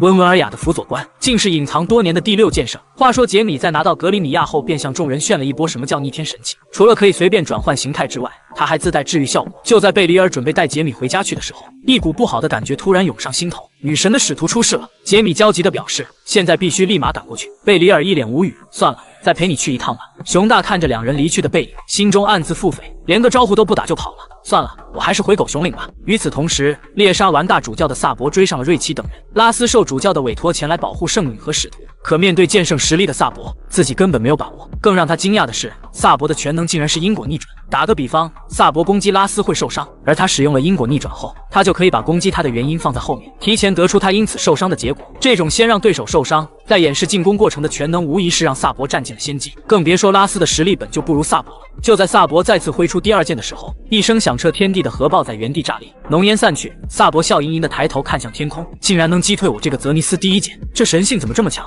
没错，刚才的动静正是爆发神性的拉斯所造成的。然而他拼尽全力打出的一击，在萨博看来也不过是微不足道的一剑而已。他手持银剑快速闪现到拉斯身前，呵呵，我告诉过你，你是拦不住我的。就在他发动因果逆转的瞬间，拉斯突然笑了起来，瑞奇的神力释放在拉斯身上，下一秒萨博便口吐精血倒了下去。这是因果逆转的惩罚效果，当使用者扭曲无法承受的因果时，报应就会降临在自己身上。呵呵，果然在神面前，你也只不过是个渺小的人类。萨博冷笑一声，缓缓站起身来。拉斯见状，立马挥剑冲了上去。然而这次的萨博却是直接用拳头硬刚上了对方的剑。呵呵，如果不是女神降临，你们一样也是渺小的人类。拉斯的剑断了，瑞奇刚要再次释放神性，但萨博已调转矛头朝他冲杀过来。就在这千钧一发之际，天空突然降下一道黑色魔法。别发呆了，瑞奇，赶快给他致命一击！一道金光爆射而出，烟尘散去，萨博的身影已消失不见。就在众人以为对方已经逃走的时候，一道银色的丝线突然引起了贝里尔的警觉。你见过用屌毛杀人的剑圣吗？瑞奇使用波波女神的力量击退了萨博。就在大家以为事情已经结束的时候，杰米突然发现一根银色的丝线出现在了自己脖颈之上。可不等他反应过来，贝里尔便危机大作，他快速挡在杰米身前，下一秒他就被丝线斩断了手臂，成了杨过。嘿嘿，我本想瞄准那小子的脖子，不愧是剑圣，居然看穿了我的心思。虽然付出了一些代价，但能换来剑圣的一根手臂，那也值了。贝里尔一边为自己的断臂止血，一边制止众人，大家都后退，这个人由我来对付。两大剑圣的对决让天地都为之色变。先一步离开的杰米站在悬崖上，担忧地看着贝里尔。刚才若不是对方，自己现在该是一天死命了吧？看来贝里尔好像能够看出因果逆转的一些真面目，不过自己绝对不能这样袖手旁观。此时场上的贝里尔已落入了下风，虽然同为剑圣，但萨博却是存在于远古时期的人类，只不过他长了一副童颜而已。杰米等人还未离开悬崖，贝里尔就被刺中身体倒了下去。见此一幕，众人皆是心头一惊。萨博笑盈盈地看向山顶的几人，嘿嘿，别着急，马上轮到你们了。手持银剑的萨博快速杀向众人。瑞奇见状，一马当先释放女神的屏障。萨博戏谑地看着几人，别忘了，不是只有你们拥有神，就这种屏障，在父亲的力量面前将毫无用武之地。圣殿发动，巨大的神力涌入萨博的体内，带有毁灭性的一剑猛然劈在了瑞奇释放的防护罩上，仅是 2.5 秒，护罩就出现了裂痕。杰米躲在人群后方，他在用格里米亚联系贝里尔。此时贝里尔的生命正在快速流逝，他满脑子里想的都是杰米的母亲，那个自己曾深爱的女人。你的儿子我已经救下了。就在他独自黯然伤神的时候，杰米的声音突然在耳边响起，都什么时候了，你还想着泡我吗？我已经用格里米亚的力量治愈了你的伤口，你要是没死的话，就赶紧过来帮忙，不然刚才的事我一定会告诉我爸。话音刚落，一道剑芒猛然袭来，贝里尔的剑插入了萨博的胸口。见此一幕，杰米也释放黑魔法打向对方。萨博只感觉周身的神力正在溃散。没错，杰米的黑魔法带有神杀效果，正好克制拥有神性的萨博。然而一击过后，所有人都是精疲力尽的躺在地上，但满身伤痕的萨博却站在了杰米身前，差点就把我搞死了。这次该轮到我了吧？男孩一睁眼就被自己的母亲抱住，只因不久前他刚从死神手里逃过了一劫。一个剑圣的含恨一击并未杀死杰米，关键时刻是他脖子上的项链为他挡下了这一剑。没错，这正是当初外公交给杰米的项链，这里面有他外婆的力量。不光是杰米感到意外，萨博更是一脸的懵逼。刚才项链上传来的力量竟将他传送到了万里之外的南部大陆，而且还是太阳神的地盘。看清周围的环境，萨博慌不择路，如果被那个家伙发现，那可就麻烦了。然而怕什么来什么，一个皮肤黝黑的男人出现在了萨博面前。我们的萨博大人公务繁忙，还能亲自到这里来，能听听你的原因吗？听到这里的萨博一脸慌张，挡在身前的男人正是他最不想见到的人。太阳神教团最高司祭兼圣骑士团长布莱泽。另一边，结束了魔族入侵事件的城镇回到了正轨。在大主教的葬礼上，所有人都是一脸悲伤，但杰米却感觉有些可惜。这么强的神职人员，要是能炼制成活死人该有多好啊！好家伙，真是一点都想不浪费啊！这时瑞奇过来找到杰米，表示派罗女神要见他一面。随后两人顺着楼梯走向了神殿的地下室，这里是最原始的圣所，波波女神的雕像就坐落在圣水中央。随着瑞奇吟唱圣经，水中雕像化为了派罗的肉身。我得先谢谢你，托你的福，泽尼斯教的家伙受到了重击，你不会怪我当初没有帮你吧？不过即便这样，你也应该感到自豪，因为你得到了神的认可。听到这话，杰米的后槽牙都要咬碎了。随后他试探性地问了对方几个问题，一番交谈下来，杰米不仅知道了对方不清楚自己复活的事情，而且还打听到了12天神现在处境。现在的12天神分为好几派，泽尼斯、莉莉和布拉曼是一伙的，杜里安和克胡伦是一伙的，坦蒂拉斯和阿贝拉是一伙，吉利恩和奥伯良是一伙，然后拉、炎帝和派罗都是独来独往。这次的魔族事件其实就是泽尼斯为了夺取派罗的力量而搞出来的。杰米一脸无语，你们打架关我屌事。派罗表示自己想要和他联手，为了能够得到杰米的信任，他会送他一份礼物。然而让杰米没想到的是，女神的礼物竟是让自己成为神教的圣者。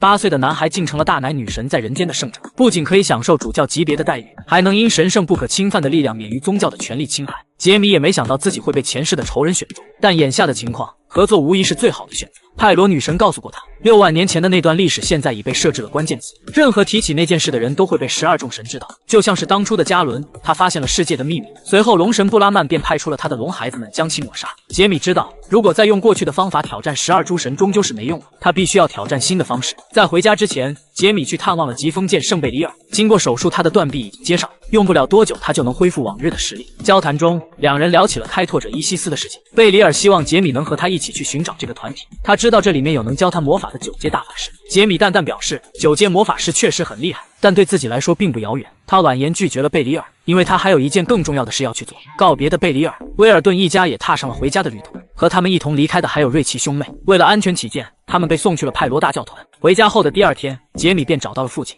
表示他想要跟着他学习剑术。听到这个消息，父亲也是愣了一下，难道你的魔法不练了吗？杰米表示他会一边学习魔法一边练习剑术。看着杰米坚定的眼神，父亲确定他不是一时兴起，于是当场拒绝了他，因为在他看来，剑术和魔法是不可能一同练好的。更重要的是，杰米的态度让他感觉对方是在轻视剑术。他拿起一柄木剑，表示接下来他会不使用光环。如果杰米能够接下他的一剑，那么他就同意他练习剑术。感受着父亲身上的压迫感，杰米也是认真起来。挡下剑圣的一击的确很难，但如果是只摧毁对方手中的木剑，对杰米来说那就容易多了。更何况他身后还有布莱克帮他作弊。就这样，在布莱克的帮助下，杰米使用毁灭手粉碎了父亲手中的剑。这一击瞬间惊艳到了父亲，他兴奋地询问杰米是如何学会这一招的。杰米表示这是他自学的。听到这里，威尔顿才明白当初林莫尔的那句话，在魔法上面，这个孩子不需要老师。既然你想学剑，那么明天开始凌晨6点在这里集合。得到父亲的应许，杰米一脸的兴奋。与此同时，距离伯爵府不远的一辆马车上，一个怀春的少女正在轻抚车窗眺望远方。杰米公子，好像快点见到你啊！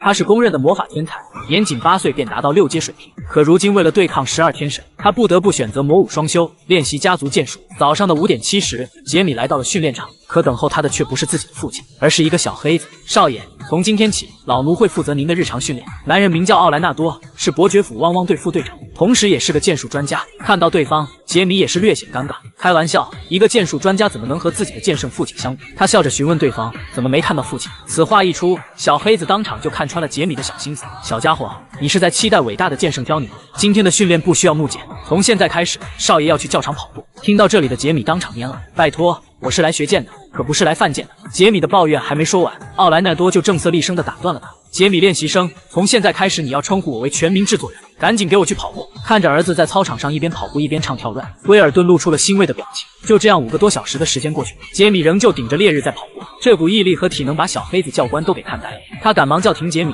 表示今天的训练已经结束。听到这里的杰米当场虚脱地倒了下去。尽管如此，父亲在听到杰米的成绩后也是吃了一惊。要知道他在和杰米一样大的时候，最多的记录也就是3个半小时。晚上的时候，他来到杰米的房间看望儿子。本以为第一次跑步的他会累得爬不起床来，可谁料他竟然生龙活虎。然而他怎会知道，杰米体内的生命之珠本就拥有快速治愈和恢复的能力。看着床上的儿子，威尔顿打心里骄傲，你今天的表现很不错，明天开始拿剑吧。听到这里的杰米一脸兴奋，但父亲的下一句话就让他当场生无可恋。这段时间你先跟着你黑子叔练好基础，如果你能坚持下来，我就把我的真传断空剑交给你。一想到小黑子那副吃鸡不吐骨头的嘴脸，杰米恨不得原地去世。这剑术的基本招式，该不会要练习2年半吧？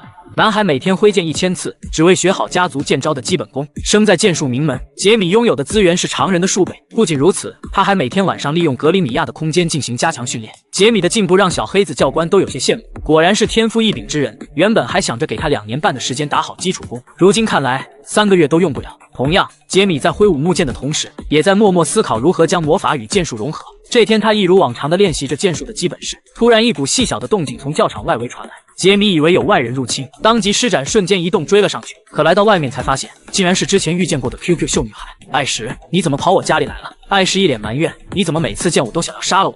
杰米没有理他，他发现对方身上的精灵已经变为中等精灵了，于是询问这是怎么一回事。说起这件事，艾什也是一脸得意，他告诉杰米，自己现在的精灵叫里比德，是辅佐风之精灵王的中等精灵，而他的姐姐更厉害了，现在已经可以召唤高等精灵了。听到这里，杰米也是吃了一惊，难道是因为丽贝卡是转世体，精灵王才会如此照顾他们？与此同时，巴莱侯爵正在和杰米的父亲聊着天，他们之间除了是上下级关系之外，同时还是结拜兄弟。这次带着全家而来，并非是单纯的看望威尔顿，其中还有泽尼斯教团的事情。之前威尔顿在听说了杰米几人在外公家发生的事情后，便着手派人开始调查，尤其是第6个剑圣萨博，他的消失让威尔顿十分担忧，毕竟他打败了贝里尔。晚餐的时候，2家人坐在一起，丽贝卡像是个没过门的小媳妇一样，双颊绯红，不敢直视杰米，就连说话都是支支吾吾。杰米一脸懵逼，上次聚会的时候不是还挺好的吗？怎么几天不见成了这个样子？杰米没有多想，第2天便再次投入到高强度训练中。只是让他想不到的是，那个小荷才露尖尖角的女生，此刻肚子里已经怀上春。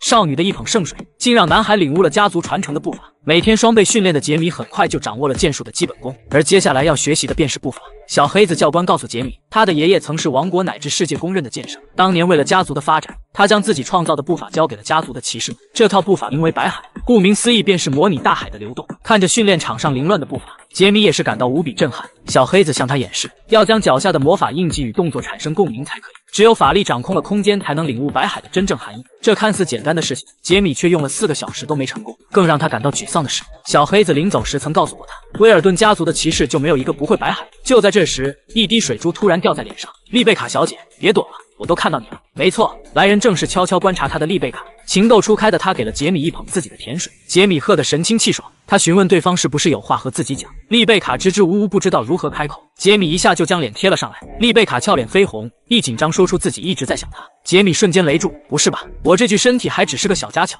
怎么这也得等昆巴长大吧？难道因为他是转世体的缘故吗？杰米不想尴尬下去，于是赶忙转移话题。他表示剑术枯燥无聊，而且晦涩难懂，还不如魔法容易。丽贝卡告诉他，虽然他不懂剑术，但刚才他的水精灵告诉他，公子的动作像是在强行扭动身体，应该试着让身体顺着流动，就像是水流风动一样。丽贝卡的话让杰米有了一丝明悟，果然剑术和魔法不同，魔法是要学会控制它，而剑术则是要把身体交给法力，自然的顺着它流动。想明白这些的杰米瞬间学会了白海，轻盈身体在教场上舞动。杰米尝试将法力集中在脚上，与此同时，丽贝卡的精灵正在精灵界观察着杰米。果然，这个世界不缺乏天才。就在精灵夸赞杰米的时候，一股危机突然暴起，而这股危机正是杰米汇聚法力的脚底所传出的。丽贝卡的精灵瞬间现身，将其护在其中。一声爆炸过后，整座教场土崩瓦裂。杰米长叹一口气，不好，刚才没收助力，是不是玩的有点大了？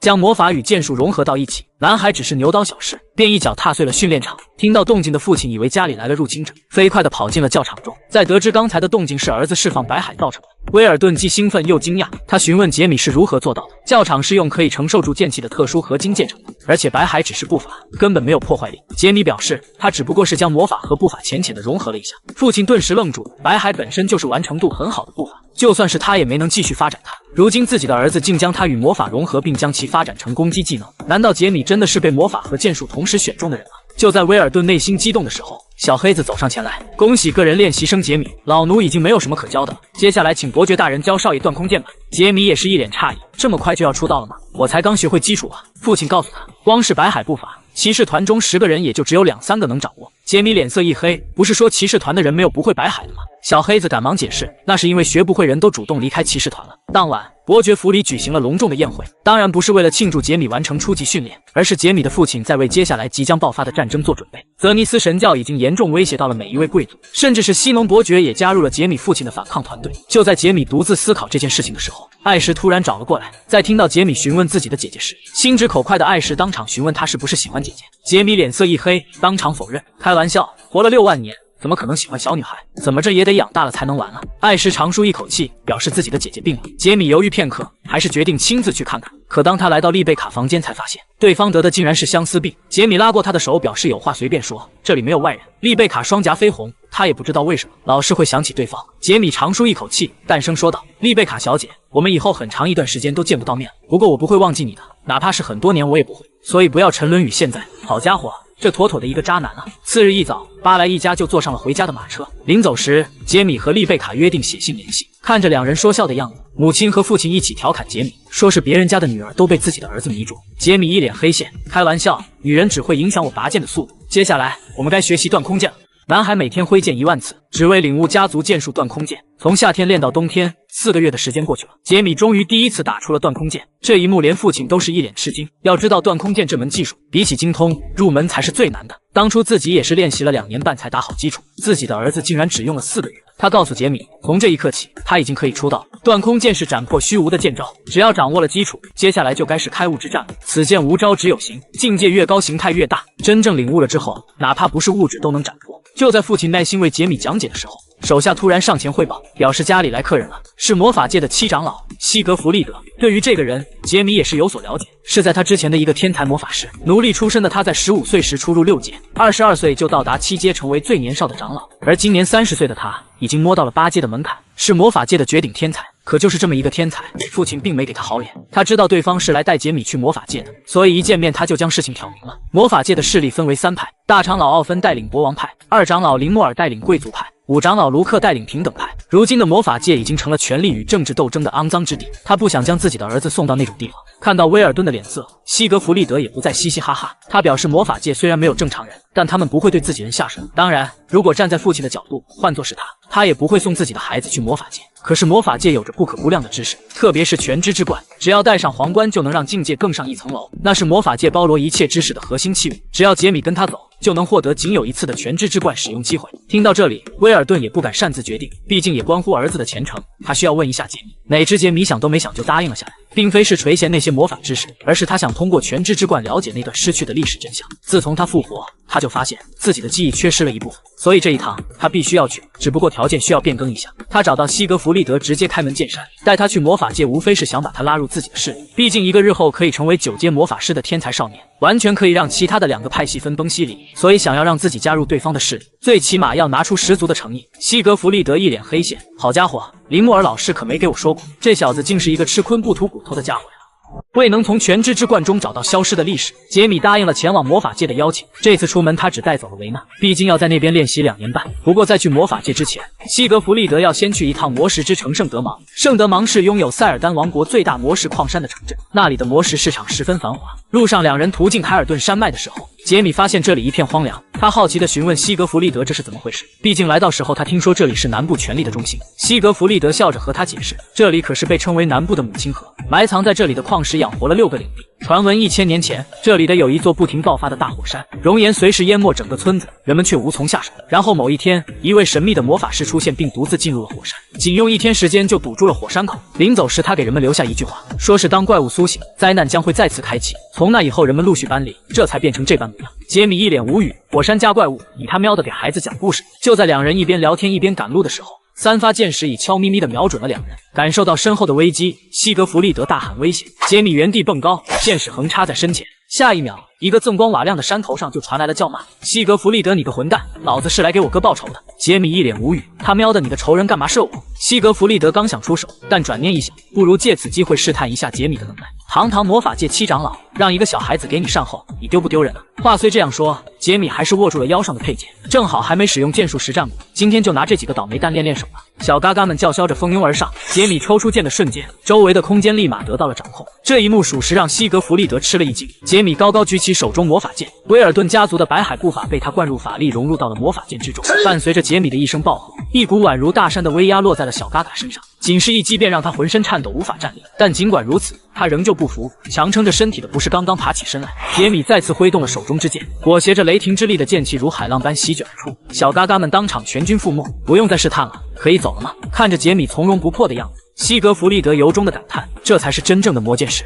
相信用不了10年，整座大陆都将无人成为他的对手。繁华街道上的破屋子里，竟然住着世界第1的炼金术师。西格弗利德来到圣德芒，做到第一件事就是来到小破屋，只不过2个人的交易不是很顺利，对方表示他需要西格弗利德在后天的拍卖会上帮他拿到影子羊的心脏，才会答应之前的交易。影子羊的心脏是稀有的炼金术材料。西格弗利德虽然有些烦躁，但还是答应了下来。离开小破屋，杰米好奇地询问，到底是什么交易让西格弗利德下这么大的血本？另外那个老婆婆是谁？交易的内容西格弗利德没有说，但老婆婆的身份他告诉了杰米。基列尔女士是最伟大的炼金术师，她在全世界设有分店，并且这些分店都由她打造的空间隧道连接在一起。同时她还是一个不属于任何国家的8阶魔法师。听到西格弗利德的解释，杰米也是感到一阵惊讶。与此同时，在一处昏暗的小巷子里，一群身份不明的人正在谈论着后天的拍卖会，似乎那里将会出现一件了不得的东西。夜晚，杰米独自一人来到了大街上，他将维纳从格里米亚空间里放出来，打算带他透透气。突然，一群搬运低等魔石的工人引起了维纳的注意。杰米本不想和他解释一座魔石之城搬运运送魔石有什么大惊小怪的，可就在这时，自己的手镯突然有了反应。杰米心头一惊，想到之前维纳提起的那个几个箱子，当即认真查看起来。不看不知道，一看吓一跳，一个装有低等魔石的箱子上竟然有6个封印魔法，能够穿透封印引起手镯反应的，难道是自己的3大神器之一？一想到这，杰米立马跟了上去。他发现这些箱子都是后天拍卖会上的东西，看来想要不闹出动静，自己得去搞点资金了。随后他便来到了基列尔的小破屋前，在听到杰米开口就要借钱时，基列尔差点当场背过气去。就在他准备赶走杰米的时候，杰米突然开口，你不是要进去影子世界吗？听到这里，基列尔愣了一下，你怎么知道？杰米露出一副奸计得逞的笑容，虽然很少有人知道，但影子羊的心脏就是打开影子世界大门的材料之一吧。那里的主人是黑暗精灵王贝努斯罗，据我所知，只有得到他的允许才能进入，光靠收集材料可是不够的。不过我会写灵魂契约，灵魂契约是以契约者灵魂为担保，连死亡之后的事情都进行抵押的危险契约。杰米很清楚其中的后果和危险性，但眼下这是他拿到钱的唯一办法。基列尔沉思片刻，淡声说道：“条件是什么？先付款，再拿货。一颗羊蛋千人抢，万年神器无人问。”在圣德芒的拍卖会上，杰米和西格弗利德戴好面具，提前进入了场地。随着第一件拍品亮相拍卖场，所有人都沸腾起来。台上的竟是一对精灵兄妹，可以当作奴隶，也可当成玩物。尽管都戴着面具，杰米也能感受到西格弗利德的愤怒，毕竟他也是奴隶出身，想必和那对精灵兄妹有着相同的感受吧。很快，这对兄妹就以300万的价格被拍走了。只是让杰米有些意外的是，拍下他的那群人身上竟然有精灵的气息。之后，一件件商品被放到台上，杰米和西格弗利德始终没有举牌，毕竟他们的目标是影子羊的心脏。终于在拍卖会接近尾声的时候，心脏被抬了上来。随着第一个1000万叫出口，全场都陷入亢奋之中。就在价格飙升到4000万的时候，西格弗利德第一次举起了号码牌。我出1亿！这一嗓子连杰米都给吓了一跳。要知道自家领地1年的管理费也就这个数，西格弗利德这小子眼睛都不眨一下就喊出来了。这离谱的价格自然没人加价，影子羊的心脏就这么被拿下了。接下来的拍品便是杰米心心念的神器了。可当他听到主持人的介绍后，差点当场背过气去。自己用来对抗12天神的神器，竟被当成了给领地充能的石头。不过这样也好，正好方便自己捡漏。然而当主持人刚宣布竞拍开始，一个粉红色头发的少女张口就是8亿，这一举动立马引来了全场的骚动。笑不活了，一个破石头竟然有人花8个亿，就连西格弗利德都没忍住笑出声来。杰米一脸黑线，他喵的，那个少女正是他提前安排好的维娜，这家伙还真会给自己省钱啊。好在东西拍下来了，既然东西已经到手，那就没有留下来的必要了。就在西格弗利德和杰米准备去后台取东西的时候，最后一件拍品被端上了舞台。杰米愣了一下，上面居然有谷雨的痕迹。可不等他回过神来，拍卖场突然停电了。当拍卖场再次恢复正常，工作人员焦急地大喊东西全被偷走了。与此同时，一群精灵正在巷子里咒骂拍卖场的人。没错，这群人正是之前在拍卖场的几个精灵，人是他们拍的，东西也是他们抢的。之前在巷子里谈论拍卖会的神秘人也是他们。可就在他们准备离开的时候，杰米愤怒的声音从身后响起：“你们几个可真大胆啊！连我的东西也敢碰！趁我还没要了你们的小命，赶紧把东西交出来！”2大魔法天才花费9亿天地银行拍下的东西，竟被几个不长眼的小毛贼给偷走了。在看到发怒的杰米时，几个精灵还以为对方是拍卖场的人，当时释放精灵魔法反击，可他们的攻击又怎会是2大魔法天才的对手？杰米的心情本就不爽，释放的魔法又快又狠，他戏谑地看着拦他之人，呵呵，一群土鸡瓦狗也敢动我的东西，今天就拿你们的命来平复我的心情吧！带有折磨性的法术强加在3个精灵身上，他们的生死也就在杰米的一念之间。就在千钧一发之际，一声铃铛响传了过来，3个精灵身上的法术瞬间就被破开。杰米定睛看去，来人正是一个手持法杖的黑毛小子，他笑着看向杰米2人：“我们协商一下怎么样？你们想要什么，我们还给你。”西格弗利德率先开口：“我们只要影子羊的心脏。”可话音刚落，杰米就打断了他：“还有全能之石。”西格弗利德懵了：“我们可没买那个呀。”杰米一脸尴尬，回去再解释。几个精灵也很爽快，当即将东西拿了出来。毕竟杰米2人的东西不是他们的目标。杰米上前查看神器，可就在这时，自己的头发不小心露了出来。翡翠色头发，你是杰米·威尔顿？果然和贝里尔说的一模一样。杰米一脸诧异：“你和贝里尔很熟吗？”男人咧嘴一笑：“当然了，我们可都是开拓者。”听到开拓者这几个字，西格弗利德顿时怒了，他快速拦在杰米面前，表示这几个人很危险。根据消息，叛军企图推翻西部大陆的哈摩尼亚王国，而开拓者就是他们的首领。关于这件事情，杰米也有些印象。不好，哈摩尼亚王国好像是因为腐败问题才出现的叛乱吧？难道开拓者真的是他们的首领？男人呵呵一笑，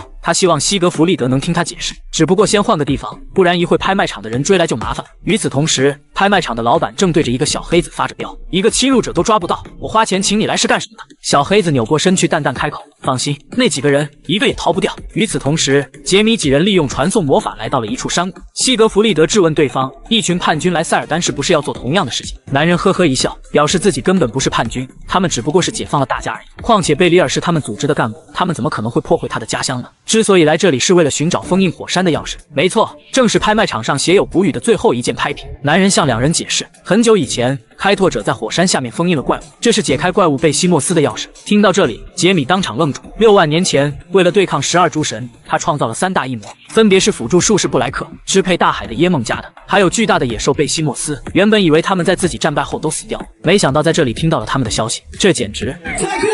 就在杰米回忆过往的时候，一声宛如惊雷的巨响从天而降。小毛贼们，原来你们在这里啊！这是个强到离谱的男人，虽然是个瞎子，却击败过2大剑圣。他是被称为黑暗霸王的达留斯，一双铁拳宛如罗马大吕，精灵族的一群毛贼在他看来就是土鸡瓦狗，3两拳便将其打翻在地。黑发小哥攥紧权杖，金色的能量自铃铛上爆射而出。达留斯旱地拔葱一跃而起，但此时的黑发小哥已来到他的身后，3发铃铛齐出，径直的打向对方，一声核爆响彻天地。刚才的一击竟打出了空间震荡。杰米一脸惊愕，开拓者的实力都这么强吗？可不等浓烟散去，达留斯戏谑的笑声便传了出来。在场的也就只有你还有些实力，但在我看来依旧是个垃圾。尽管黑发小哥还没受伤，但远处的西格弗利德已经看出了事情不对。我们也出手吧，至少能让开拓者欠我们一个人情。杰米微微一笑，和强者战斗的感觉还真是让人热血沸腾啊。格里米亚被他召唤出来，伴随着一道光芒闪过，在场之人全部进入了杰米打造的空间之中。达留斯眉头一皱，用那双看不见的眼睛盯着杰米。空间魔法，这里难道是可以自由变形的构造吗？达留斯知道此地对他不利，率先朝着后排发起进攻。但西格弗利德可不是什么纯菜战士，金色的无影枪袭向对方，配合着他的主观魔法空间坐标操纵，西格弗利德不仅躲过了对方的拳头，甚至还打中了对方的腰子。就在这时，杰米大喝一声，达留斯周围的构造瞬间发生了改变。没错，杰米在听说对方是个瞎子的时候，就知道他是用感知来锁定敌人的。如果将他丢入一个可以随意改变构造的房间里，必将会对他产生影响。达留斯怒了，一个小破孩居然也敢对自己下套。他愤怒地朝着杰米打出一拳，然而杰米躲都没躲，任由拳头打在头上。嘿嘿，你的拳头怎么软绵绵的？之所以会是这样，完全是全能之石的作用。它是可以将物理攻击变为零的神器。免疫了达留斯的攻击，杰米猛然劈出一招断空剑，鲜血自达留斯的腰间喷射而出。杰米眉头紧锁，看来是刺得太浅了。白海注入剑身，杰米再次抽送一击，可下一秒，杰米的剑就被对方空手抓住。好了，战斗到此为止。说罢，达留斯猛然踏出一脚，杰米打造的空间瞬间瓦解，仅凭物理攻击就能解除格里米亚，这他喵的是个怪物吗？呵呵，没想到会以这种方式见到你，杰米威尔顿，我是你爷爷切尔维尔的朋友。只是模拟了一下别人的剑招，男人就用拳头划破了虚空。在听到达留斯是自己爷爷的朋友时，在场的人全都是一脸懵逼。原来在10年前，达留斯与杰米的爷爷在一个小酒馆里相遇，强者的气息让两人相互吸引，自此两人经常互相切磋提升技艺。但每次对练，杰米的爷爷都会留一手，他表示那一世是他留给自己孙子的剑招。达留斯不甘心，每次都求着对方要看。终于在他的软磨硬泡下，杰米的爷爷施展出了那一招，并表示如果有机会，一定要交给他的孙子。而那一招的名字叫做极展示开辟。达留斯只是模拟了一下，虚空中就出现了一道巨大的裂痕。这一幕把在场的人都看惊了。达留斯告诉杰米，他的爷爷靠着这一招成为了特级大师。要知道，到目前为止，还没有第二个人能达到这种境界。达留斯的演示虽然没有直接教会杰米，但他从对方的话中明白了一个道理，那就是如果继续走剑道，他总有一天会触摸到爷爷的领域，对抗12天神，他也将会多出一张王牌。达留斯走了，看在杰米爷爷的面子上，他谁也没带走。杰米没有浪费时间，假装给受伤的精灵治疗，并悄悄地给他们洗脑，让其带着自己去见一面贝西莫斯。可就在这时，一个精灵的水晶球里传来了救命的声音。原来在他们偷东西的时候，还有一人前去营救那对奴隶精灵。只是让杰米无语的是，他竟从水晶球里听到了维纳的声音。原来在几个小时前，维纳从拍卖场里出来，他手上的戒指就一直提醒他精灵奴隶还没被救出来。作为高等精灵女武神，维纳自然不会袖手旁观。在前去地牢营救的时候，他遇见了一个脸上有不明液体的少女，而射出这股液体的正是看守在地牢的地狱恶犬。维纳出手将其救下。后来他了解到，对方也是来解救精灵奴隶的，于是两人便开始合作。可就在解除牢房封印的时候，拍卖场的人发现了他们。就在这关键时刻，一声爆炸突然响起，杰米闪亮登场。拍卖场的人慌了，但下一秒他就认出了杰米。你是威尔顿家族的长子。杰米邪魅一笑，看来你还挺有眼力，既然这样，那你就成为利维坦的养料吧。他本是大陆最强黑魔法师手下的一只异母，在被封印了6万年后，竟然变成了一头猛宠。在解开火山口的封印后，在场的几人都是一脸的懵逼。这小玩意难道就是先祖让自己找的东西？黑发小哥弱弱开口：“我们是按照先祖的契约来寻求帮助的。”贝西莫斯问几人今天是不是起誓之日，几人一脸懵逼，要在66666年后的起誓之日叫醒我才可以。你们什么都不知道，难道是蠢货吗？就在这时，杰米的声音从脑海中响起：“好久不见，贝西莫斯。”听到主人的声音，贝西莫斯当场流出了热泪。虽然主人的身体变小了，但气息根本没变。贝西莫斯刚要开口，杰米立马用传音打断了他：“别露馅，给我配合好他们，晚上没人的时候我再来找你。”说着，杰米便转身和西格弗利德离开了。贝西莫斯看着主人离去，内心激动不已。与此同时，维纳正一个人在房间里纠结。自从上次救出那群精灵，他就被对方认出来了。女武神是精灵族中的高等精灵，对方希望维纳能跟他们回去，因为那里有他的家。但维纳却又舍不得杰米。就在他一个人为难的时候，杰米推门而入，他让维纳从今天开始不用跟着他了。维纳懵了，难道是自己被嫌弃了吗？他刚要恳求杰米不要丢下他，杰米就发话了：“我只是让你跟着精灵们回去一趟，放心，你的位置我会留给你的，这次就安心的找回女武神之力吧。”杰米走后，维纳哭得一塌糊涂：“放心吧，老大，我一定不会让你失望的。”终于熬到了傍晚，杰米找到贝西莫斯，问他这段时间都发生了什么。贝西莫斯向他解释，当年主人让他们3只异魔留下，独自对战12天神，没几天他们就失去了主人的感应。聪明的耶梦加的表示主人一定会回来，所以让大家暂时避开12天神。贝西莫斯就躲在火山底部，可对主人的思念让他整日痛苦无比。直到有一天，一只精灵找到自己，表示他会封印自己，帮他解除相思之苦，但约定是日后他要帮助开拓者。就这样，他沉睡过去，期间身体也变小了。听到这里，杰米把布莱克也放了出来。曾经的3个手下，如今只剩下耶梦加德了。他告诉贝西莫斯，接下来他有任务交给他，跟着开拓者去了解一下伊西斯这个人，同时叫做维纳的那个家伙也会一起。路上一定照顾好对方，因为他也是自己的部下。没错，他要让维纳变强，强到可以成为自己的后盾。世界第1炼金术是办不到的事，这个男孩只用了1句话就办成了。在离开圣德芒之前，西格弗利德带着杰米去和基列尔完成交易，直到对方拿出东西的那一刻，杰米才知道西格弗利德要的东西是永恒碎片，这是以100年为周期横穿大陆的陨石碎片，其中蕴含的魔力相当于自然界中的2000倍。杰米好奇地询问这东西是干嘛用的，西格弗利德贱兮兮地表示这都是秘密。杰米一脸无语。就在这时，基列尔表示他也可滚。接下来他和他的小客人有事要谈。西格弗利德一脸懵逼，你俩好上了。杰米同样贱兮兮地回怼他说这也是秘密。之后基列尔带着杰米来到一处祭坛，随着咒语吟唱，一个虚空传送门出现了祭坛之上。就在基列尔激动地踏入传送门的时候，杰米突然叫停了他。之前拍卖会上的8亿天地银行没用到，他要还给对方，毕竟当初为了这笔钱，两人签订了灵魂契约。杰米可不想自己的后半生被这张契约束缚，只要还了钱，契约就会作为。另外，在基列尔进入之前，他还得征求影子世界主人的同意。他让基列尔在外面等他一会，自己踏入了虚空传送门。就在杰米进入门的瞬间，一个女人突然降临在虚空之中，此人正是黑暗精灵王贝努斯。呵呵，好久不见啊，迪亚波罗，你的身体这是缩水了吗？6万年前，贝努斯因为欣赏杰米挑战12天神的壮举，曾偷偷帮助过他。也正是因为对方的帮助，杰米才创出了带有神杀效果的黑色法力。杰米表示，这次来可不是和他开玩笑的，而是有事需要帮忙。外面有个人想要进入影子世界，他是提前来说一声的。就这样，杰米一句话就把困扰了基列尔数十年的问题给解决了。在进入传送门前，基列尔送给杰米了一件武器——比昂德阿瓦隆，这是用塔林克湖的魔晶石制作而成的魔法杖。塔林克湖是世界6大禁区之一，含有剧毒的湖水中蕴含着强大的法力。仅凭这一点，杰米就能猜出这件武器的价值。基列尔表示，他的儿子和杰米年纪相仿，只可惜英年早逝。这次进入影子世界也是为了能见他一面。既然杰米帮自己完成了心愿，他也不会吝啬。看着对方的背影，杰米心中一片惆怅。他很清楚，在影子世界见到的只不过是王者的幻象罢了。但愿那里能够成为基列尔永恒的慰藉。这个男孩年仅8岁，就成为了魔法界公认的天才。仅是出场就让一众长老坐立不安。话说杰米在和西格弗利德忙完圣德芒的事情后，便回到了魔法界。这是一个充满魔法元素的城镇，魔道技术也是大陆上顶尖的存在。西格弗利德表示自己有事要和其他长老汇报，让杰米一个人先在城里转转。独自一人闲逛的杰米突然被一个少女抓住了肩膀。少女名叫梅尔，是菲尼克斯学院的学生。今天是开学的第1天，她看到杰米一个人闲逛，以为是新生找不到学校，于是拉着对方就往学校跑。杰米一脸无语，虽然去学校看看也没什么事，但这么傻的孩子是如何考进这所学校的呀？被拖了一路，杰米都懒得和他解释。而就在这，一个颤抖的声音突然传来：“你怎么会在这里？”发出声音的正是西蒙家的2儿子列侬。自从上次被教训了一顿，杰米就成为了自己的恶魔。现在他来学校干什么？继续让自己做噩梦吗？然而杰米早把对方给忘了。你他喵的是谁啊？列侬支支吾吾地说出了自己的名字。杰米这才反应过来，原来是那个放肆的孩子。不过看样子已经到达3阶了，天赋还是有一些的。列侬有些惊讶地询问杰米是不是也入学了。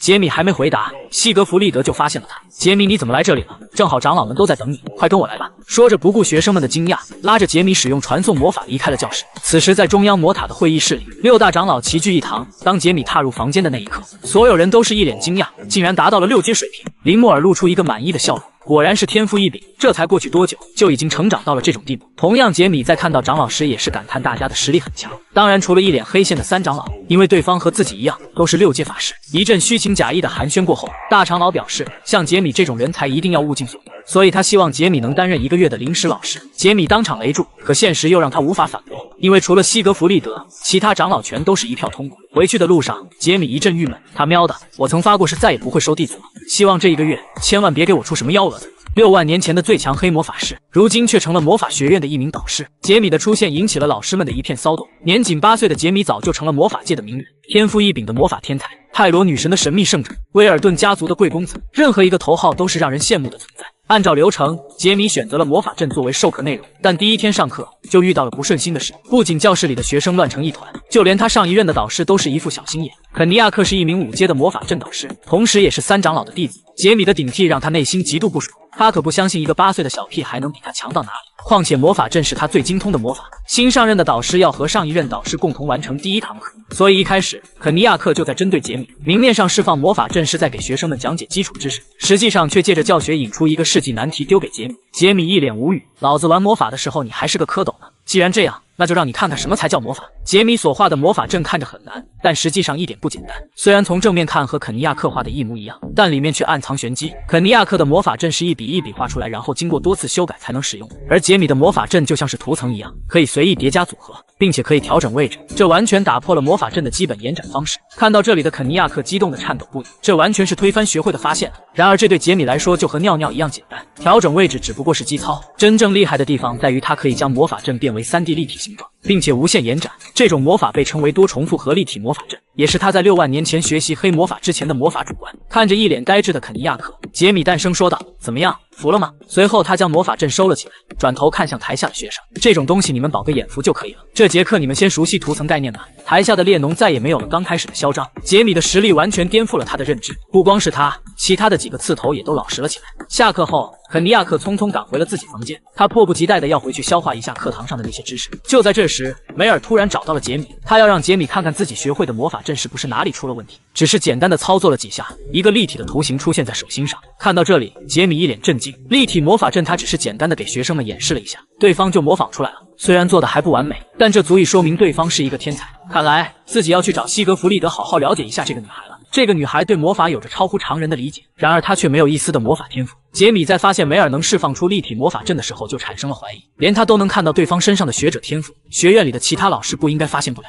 他找到西格弗利德询问这是怎么一回事。说起梅尔，西格弗利德也是一阵惋惜。梅尔的洞察力很强，但却没有魔法天赋。他曾劝过对方去做一名魔道学者，但他却坚持要成为一名魔法师。可学校的老师谁都没有收他当弟子，因为没有天赋就没有发展的可能。魔法界是塞尔丹王国的核心战力，学校无法对没有明确发展的学生做出投资。听到这里，杰米没有理论，转身就要离开。西格弗利德笑盈盈地表示，如果真的在意这个女孩，不如亲自收了她。杰米头也没回，直接拒绝。来到楼外，杰米陷入一阵纠结。上一世，在他失去所有弟子的那天，他就发过誓，他不会再收弟子。既然梅尔那么聪明，想必他一定能找到属于他的方法。就这样1周的时间过去，杰米不再将心思放在对方身上。这天他在学校院子里发现梅尔正一个人闷闷不乐。原来在刚刚结束的魔法测试上，梅尔的成绩和去年时一模一样，这就说明他又白玩了1年。杰米本来都已经离开了，但身体又不自觉地走了回来。他询问对方是不是有什么苦恼，梅尔将测试的事情说了一遍。他告诉杰米，虽然自己没有魔法天赋，但他也不会放弃，他一定要成为大魔法师振兴家族。对方的毅力让杰米也有些感动。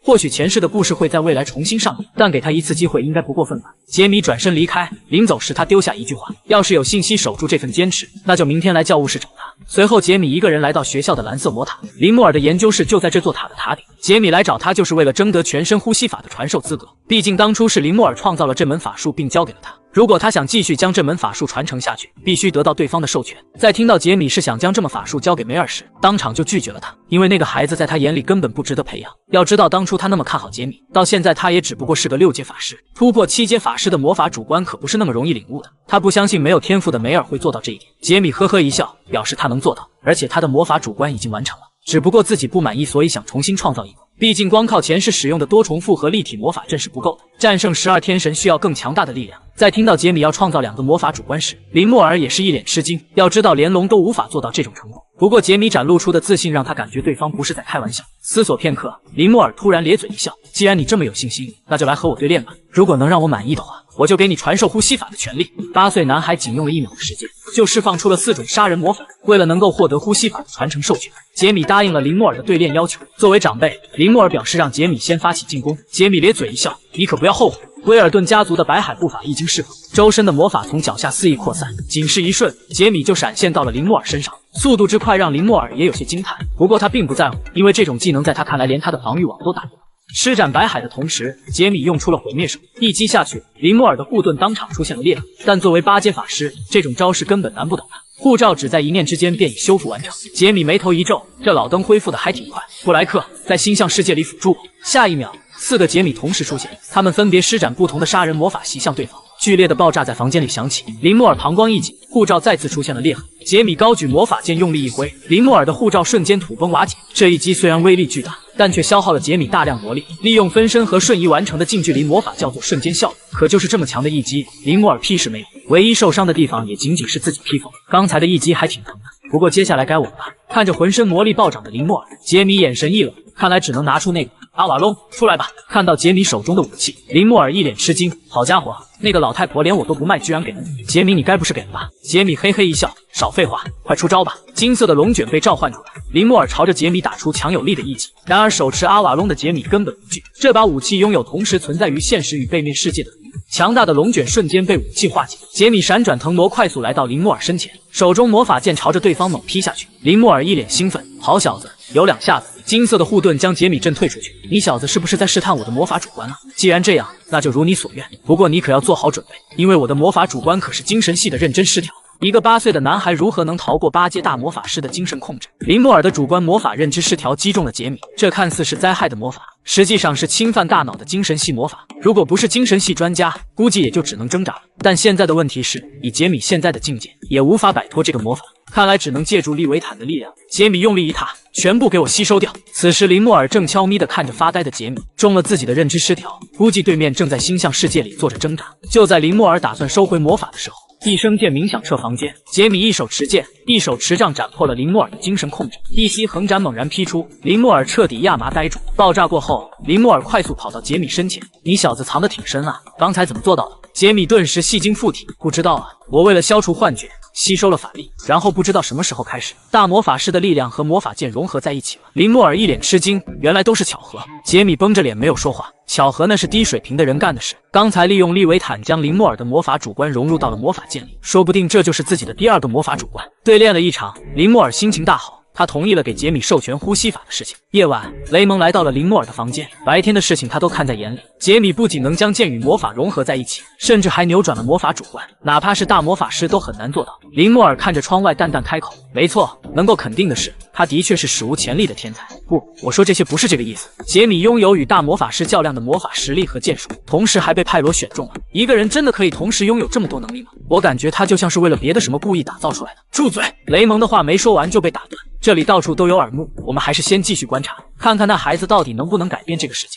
堂堂7阶大法师的儿子，不跟着父亲好好修习魔法，竟要拜一个8岁的孩子为师。话说列侬在听梅尔说杰米要收他为徒时，当场就绷不住了。凭什么你这种废物也能成为杰米的弟子？列侬气不过，连夜找上杰米，希望对方也能收他为弟子。杰米一脸无语，你放着一个7阶的魔法师老爹不用，竟跑到这里来拜师了。我要是答应你，那就是多少有些不知好歹了。列侬一听对方不答应，原地一哭二闹三上吊。杰米头都大了，不过转念一想，这小子天赋还是有的，以后给自己当跑腿的也不错。于是他告诉列侬，收徒这件事如果西蒙伯爵答应了，他这边没问题。列侬兴奋不已，连夜回家找到父亲。本以为这件事情需要自己费些功夫，没想到西蒙伯爵当场就答应了下来。原因是他看到了儿子的成长。以前的列侬是个傲慢的孩子，如今为了变强，居然学会了低头。第二天，列侬和梅尔兴奋地找到杰米，本以为他们现在已经是对方的弟子，但杰米却告诉两人，现在还没打算收下他们，除非通过自己的测试，而测试的内容就是1天内学会全身呼吸法。一个是拥有出色魔法天赋但却缺少洞察力和深度的少女，另一个是生来就具有学者才能却完全没有魔法天赋的少女。杰米的心里已经开始有所期待了。与此同时，一种叫做阿波菲斯的药水正在学校里热卖，传闻喝下它便可提升法力吸收量。如今已经有不少学生开始上瘾，只是他们不知道的是，这种药水生产出来就是为了蚕食他们身体，而制造药水的罪魁祸首正是血乳魔王一族。不过他们真正的目标可不是这群土鸡瓦狗，而是拥有学者天赋的梅尔。此时的梅尔并不知道这些事情，他和列侬还在杰米的打造的空间里学习着全身呼吸法。只不过24小时的时间过去，他与列侬全部失败。呼吸法对于杰米来说就是开胃小菜，可对他们来说宛如老八汉堡一样难以下咽。就在两人失望的以为杰米不会收下他们的时候，杰米话锋一转，不开玩笑了，这个测试主要是看你们的意志，作为弟子，你们合格了。看着激动不已的两人，杰米拿出了当初小黑子送给他的教官帽，嘿嘿，我也当上全民制作人了。8岁男孩喜提2名爱徒，第一晚就把对方给睡了。学习全身呼吸法是件十分耗费体力和精力的事情，24小时不吃不喝，梅尔两人早就累得虚脱过去，当晚就直接睡到了杰米的床上。早上的时候，杰米给两人准备了礼物，同款的魔法项链，同时也是杰米弟子的幸运。来到教室，梅尔迫不及待地开始炫耀，这也引来了众多学生的围观。同桌芬也露出了羡慕的眼神。梅尔看他脸色不对，问他哪里不舒服。芬表示只不过是最近喝了太多阿波菲斯导致核心变大，身体有些疲惫而已。梅尔一脸诧异，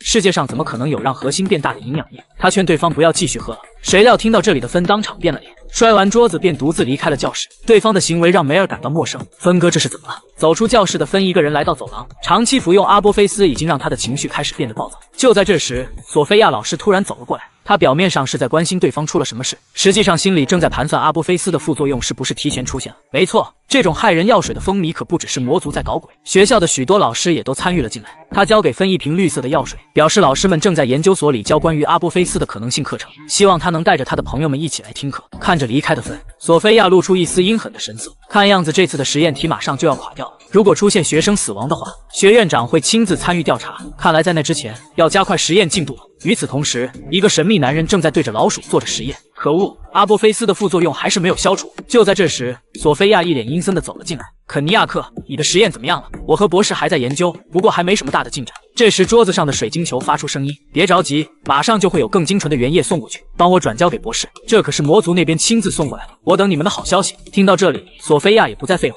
她让肯尼亚克赶快将梅尔这个实验体带过来。肯尼亚克有些为难，他表示梅尔感知能力出众，所以才没有贸然行动。索菲亚冷哼一声：“你该不是想为了私人感情毁掉大义吧？你先看清自己的处境吧，记住我的话，不要再推迟了。”魔法学校里最没有天赋的少女，竟成了魔族疯抢的实验对象。索菲亚之所以告诉芬有阿波菲斯的专业课，就是为了让他将梅尔带过去。脑干直连膀胱的芬果然没有让人失望，第二天就拉着梅尔去了研究所。与此同时，西格弗利德也发现了阿波菲斯的事情，他将杰米叫到办公室，表示最近他发现许多没有天赋的学生在喝了这种药水后魔力大增，而且最诡异的是，这群学生竟然在今天同时旷课。他不想打草惊蛇，想让杰米先去帮他调查一下。可就在这时，杰米胸前的项链突然发出一阵亮光，杰米暗叫不好。之前他在列侬和梅尔的项链里注入了魔法，只要两人出现危险，他这边就会收到信号。另一边，索菲亚也露出了自己的獠牙，好不容易将梅尔骗了出来，今天无论如何也要将他变为自己的实验体。就在阿波菲斯即将送入梅尔口中的时候，一声暴喝突然响起，来人不是杰米，而是肯尼亚克。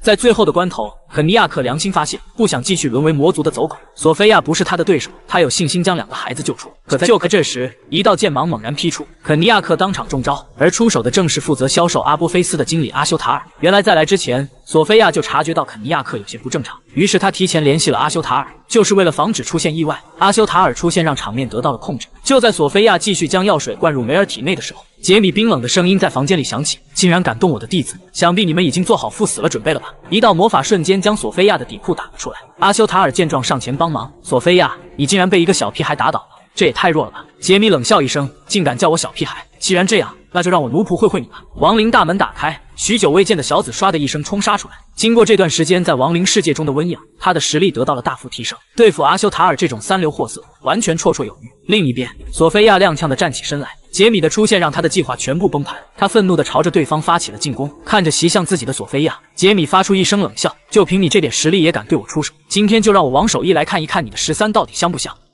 这个白皙性感的女人竟是魔族的走狗，浑身上下只有13%是黑的。不自量力的她朝着杰米发起进攻，但杰米只用了一个眼神，便让她不由自主地跪了下去。你就给我这样待着，再次睁眼，我将会多出一个奴仆。在释放黑色魔法的同时，杰米还不忘让小紫手下留情，毕竟谁会拒绝一个有用的奴隶呢？被控制的索菲亚说出了事情的真相，她的真名叫做玛丽，是特里尼斯的干部。特里尼斯是追求人类平等的组织，阿波菲斯能让没有魔法天赋的提升法力。他接到任务潜入学校寻找实验体，而且他们现在已经和血乳魔族联手，要想承受助药水的副作用，至少是大师级别的人才可以。杰米略微皱眉，几万年过去了，血乳魔王还是头一次听说，这种阿猫阿狗也配称王吗？难道说这次的事情和泽尼斯有关？杰米让对方将关于此事的人员全都说出来。玛丽眼神呆滞地说道：“截至目前，所有的供应商都死于阿修塔尔之手，肯尼亚克是他们的研究人员，在这之上，他们的首领是博士，专门负责药品的研究，而指令都是老师下达的。他只会通过水晶球与自己联系，所有的底层人都没有见过老师的真面目。”看着递过来的水晶球，杰米心中暗想，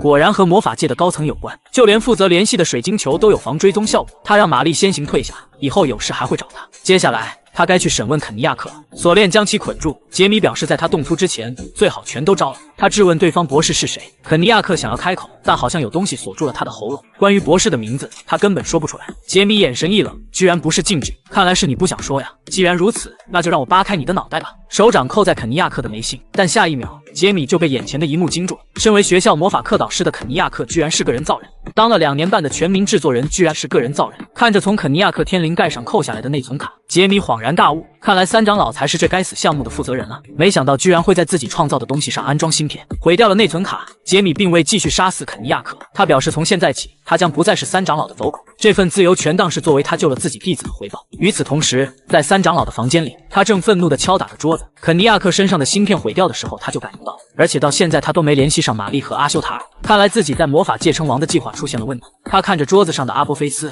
心里突然有了一个疯狂的想法，虽然只是半成品，但现在已经没有时间了。谁都不能阻止我在魔法界称王。另一边，杰米找到了西格弗利德，并将刚才发生的事情说了一遍。如今在魔法界，除了对方，他没有信任的人。三长老是整件事的幕后主使，这件事已经实锤了。平等派的理念和阿波菲斯十分相似，所以也不可信。林莫尔虽然值得信赖，但魔族最善伪装，杰米还是放不下心。所以接下来的战斗，他只能和西格弗利德一起。两人商议了一会，杰米便先一步离开了。回去的时候，他遇见了贾贝林导师。回想起之前对方身上的可疑，杰米试探性地问了几个问题，果然让他发现了对方的身份。贾贝林就是玛丽口中的老师。见自己的身份识破，贾贝林也不装了。但让杰米没想到的是，对方竟然是个魔族契约者。贾贝林放出空间隔绝魔法，准备干掉妨碍自己的小鬼。就在这时，一道声音突然响起：“贾贝林，你到底是怎么办事的？”听到这里，杰米立马发动了进攻。没想到你这么快就现身了，三长老！释放出白海步伐。杰米的目标十分明确，先砍贾贝林，再杀三长老。可就在这时，三长老突然兴奋地笑了起来，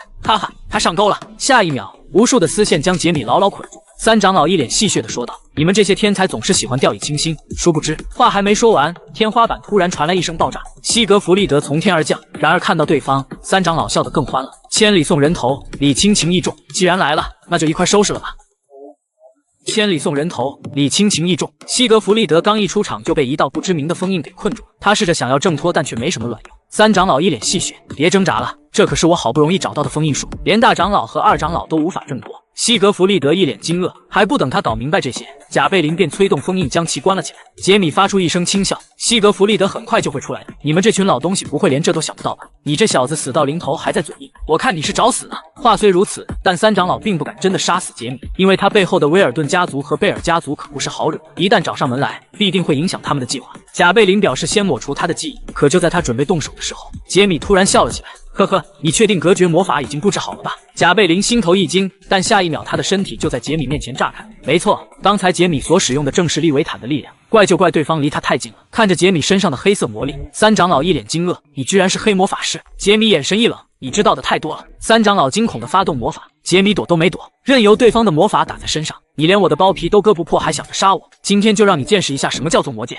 将黑魔法与威尔顿家族的剑术融合在一起，杰米的剑招大开大合，威力十足。仅是一招，三长老就口吐精血。杰米没有犹豫，当即释放出利维坦，准备将其化为自己的养料。可就在这时，一声爆炸从杰米身后响起，三长老将半成品的阿波菲斯注入了体内。此时的他浑身肌肉暴涨，境界也上升了一级。杰米一脸戏谑：“吃再多的药也是白费，在我眼里，你就是个垃圾！出来吧，我的士兵！”亡灵之门在他身后打开，无数的骸骨冲杀出来。与此同时，几乎被炸没了身子的贾贝林偷偷从隔绝空间里逃了出来。身为魔族契约者，人类的肉体只不过是他的伪装。恰巧他出来的时候，有一名老师经过，贾贝林二话不说，直接扑了上去。该死的小鬼，竟然是黑魔法师！等我恢复身体，一定将你变为原料。就在贾贝林完成肉体吸收的时候，一道魔法突然贯穿了自己的胸口，转头看去，竟是人造人肯尼亚克。拥有一支骷髅军队是种什么体验？杰米打开了亡灵之门，无数的骸骨蜂拥而上，但这一次他们不再像前世那般毫无意识，而是分成不同兵种，相互配合。更让杰米没想到的是，这竟然是大黄搞出来的。原来在亡灵空间里，大黄曾和内布罗交流过，一个训练有素的军队，完全可以以一当十。杰米一脸黑线，他喵的怎么复活后召唤的活死人都有自己的想法呀？杰米让大黄先带着骷髅兵回去，魔化后的三长老实力大增，用骸骨兵对付他效率的确不高。再看到杰米将士兵召唤回去，三长老还以为对方怕了，可下一秒杰米就举起了手中的魔法剑，带有消亡属性的黑暗魔法融合到剑身之上。杰米身形舞动，宛如闪电，快速杀到三长老面前。裹挟着黑色法力的剑芒猛然劈向对方，整座教室都回荡着三长老的惨叫。危急关头，三长老不惜燃烧自己的生命进行抵挡。杰米戏谑地看着对方：“你这家伙还挺能挣扎的，不过我马上就会灭了你。”断空剑的绝妙配合利维坦的吞噬之力，杰米猛然挥出一剑，可就在这时，一股熟悉的记忆涌上心头，那是6万年前杰米对抗12天神时所使用的魔法。没错，杰米刚才融合出来的一击让他觉醒了部分记忆碎片。他一直以为利维坦只有吞噬之力，事实上，在6万年前，利维坦真正的根源是将对方的力量化为己用。感受到自身魔力的流逝，三长老一脸诧异：“我的魔法为什么会出现在你的剑上？你到底做了什么？”呵呵，托你的福，我又突破了一道坎，就此消失吧。裹挟着强大魔力的一剑劈开了三长老的身体。另一边，良心发现的肯尼亚克偷袭了贾贝林，但对方身为魔族契约者，力量已达到魔界骑士级。身为人造人的肯尼亚克只是个5阶法师，即便偷袭成功，他也不是贾贝林的对手。就在他痛失一臂、陷入绝望的时候，一个熟悉的声音在他脑海响起：怎么贾贝林的影子里有声音？难道那里是封印？没错，发出传音的正是西格弗里德。肯尼亚克孤注一掷，汇聚魔力的拳头打向贾贝林的影子。贾贝林见状当场急了，疯狂地朝对方发动魔法，企图将其拦下。但肯尼亚克已经抱着必死的决心，即便身体被刺穿，他也要完成自己的魔法阵。随着一声爆炸响起，西格弗里德冰冷的声音传了出来：辛苦了，肯尼亚克导师，接下来的战斗交给我吧。吞噬别人的力量化为己用，魔界契约者的入侵让男主阴差阳错找回了前世的记忆碎片，并成功领悟了第2魔法主关，干掉了三长老。杰米并没放松警惕，学校内的魔气还没散去，这就说明贾贝林还活着。就在这时，西蒙伯爵突然赶了过来。原来在学校出现魔气的时候，列侬前去寻找杰米，结果发现对方不在教室。他看到项链发出光芒，以为对方出了意外，于是便找来了父亲。不过西蒙此时更震惊的是，他居然在杰米身上感受到了7阶法师的气息。杰米不知道如何解释，只是淡淡表示他才刚刚突破。随后他将魔族入侵学校的事情说了一遍。就在两人准备前去寻找贾贝林的时候，一道冲天而起的魔气引起了两人的注意。原来在这之前，西格弗里德靠着肯尼亚克的帮助破开了贾贝林的封印。身为无限接近8阶魔法师的他，击杀贾贝林根本毫无压力。然而之前的憋屈让他起了折磨对方的想法。他将贾贝林关进自己的封印中，可没想到对方竟突破封印来了个最终变身。杰米两人匆匆刚到，此时西格弗里德正使用空间魔法困着对方。杰米知道现在不能浪费时间，当即释放火系魔法。然而火焰刚刚释放，西蒙伯爵便伸出了手指，别忘了，火焰可是我的专长。没错，西蒙伯爵的魔法主观是炎季，他拥有同火之力，因此被称为红莲。但让杰米惊讶的是，刚才他竟轻松地拿走了自己创造的火焰，甚至还掌握了主导权。不愧是魔法界的8长老，红莲火焰袭向对方，威力之强让杰米都有些惊讶。火焰散去，西蒙伯爵十分自信地扭头就走。杰米有些诧异，难道都不确认尸体吗？西蒙淡淡开口，你在怀疑我的魔法吗？除非是伯爵级别的魔族，否则不可能活下来。此时那具烧黑的尸体只剩下微弱的气息，他不甘心这样的结局，只要再给他一点时间，他就能得到魔王赋予的力量。就在他绝望地结束这一生的时候，一道声音在他脑海响起，臭虫，你做得很好，如果要死的话，就把身体交给我，我会替你把他们全都杀掉。一个拥有半龙血脉的魔族伯爵该如何攻略？在焚烧了贾贝斯的身体后，杰米3人准备离开现场。可就在这时，一道声音突然响起，杰米心头一惊，转头看去，3道血芒猛然朝自己打来。杰米快速闪避，与其拉开距离。待到看清对方身影，杰米也是一脸震惊。对方声称自己是魔界魔爵贝洛斯，是拥有龙和魔族血脉的半龙半马。杰米眉头紧皱，尽管只是半龙的身份，这也足以让西蒙和西格弗里德忌惮。看来自己要先发制人了。杰米身形闪电，快速发起进攻。然而一个照面过后，杰米在使用全能宝石将对方攻击变为0的前提下，自己竟被击飞出去。魔族的伯爵果然不容小觑，看来自己得使用黑色法力了。他淡淡朝着西蒙两人开口说道：一会你们不论看到什么都要为我保密。说罢，黑色的法力在杰米身上弥漫。这一幕直接震碎了西蒙两人的3观。没有忌惮的杰米冲杀上去，对付伯爵级别的魔族。此战他不施展全力，死的将会是他和身后的两人。爆炸在现场不断响起，杰米越战越勇，贝洛斯越打越兴奋，两人的碰撞宛如天雷勾地火。贝洛斯释放出更强的魔力，杰米的强大让他感受到无限兴奋。可就在这时，反应过来的西蒙的西格弗里德出手了，2大7阶法师的辅助为杰米争取到了时间。他将黑色法力融入断空剑中，裹挟着强大魔力的一剑劈向了被困的贝洛斯。杰米知道这一击不可能彻底消灭对方，于是他让西格弗里德施展空间魔法将他隔离起来，并让他们快去找其他救兵，因为他知道仅凭他们3人是无法击败魔族伯爵的，除非有剑圣介入，否则魔法界将会全军覆没。西蒙虽然不知道杰米是如何推断出来的，但眼下没有好的办法。他让西格弗里德照做，空间魔法将3人一魔龙罩起来。此时的贝洛斯已彻底失去耐心，他要使用魔龙的力量将3人彻底抹杀。滔天的魔气凝聚成一道激光射向3人。杰米从容不迫吟唱黑色魔法。西蒙与西格弗里德虽然不知道接下来会发生什么，但两人仍旧在施展魔法辅助杰米。贝洛斯的攻击宛如核弹，径直地打造3人制造的隔绝网上。杰米释放黑魔法混沌海洋，周身空间全被黑色法力隔绝。见此一幕，贝洛斯无比震惊：“你什么会这种黑色法力？”然而他的问题还没得到回应，魔王的气息便强行灌入到他的体内。千万不要，我的主人！强行降临会被12天神发现的。话虽如此，但降临并未停止。下一秒，一具身披铠甲的魔族便占据了贝洛斯的身体。真正的魔王降临了，让整个魔法界忌惮的魔王竟然只是男孩的一个奴仆。魔族伯爵贝洛斯的身体被强行霸占，一个身披铠甲的魔王降临人间。此时的杰米无比震惊，若是在外面，他根本不会怀疑。可现在，他和对方所处的空间可是自己的混沌海洋。这是用自己精纯的黑色法力凝聚出的特有空间，哪怕是12天神降临也无法入侵。然而对方却犹如无人之境降临了下来。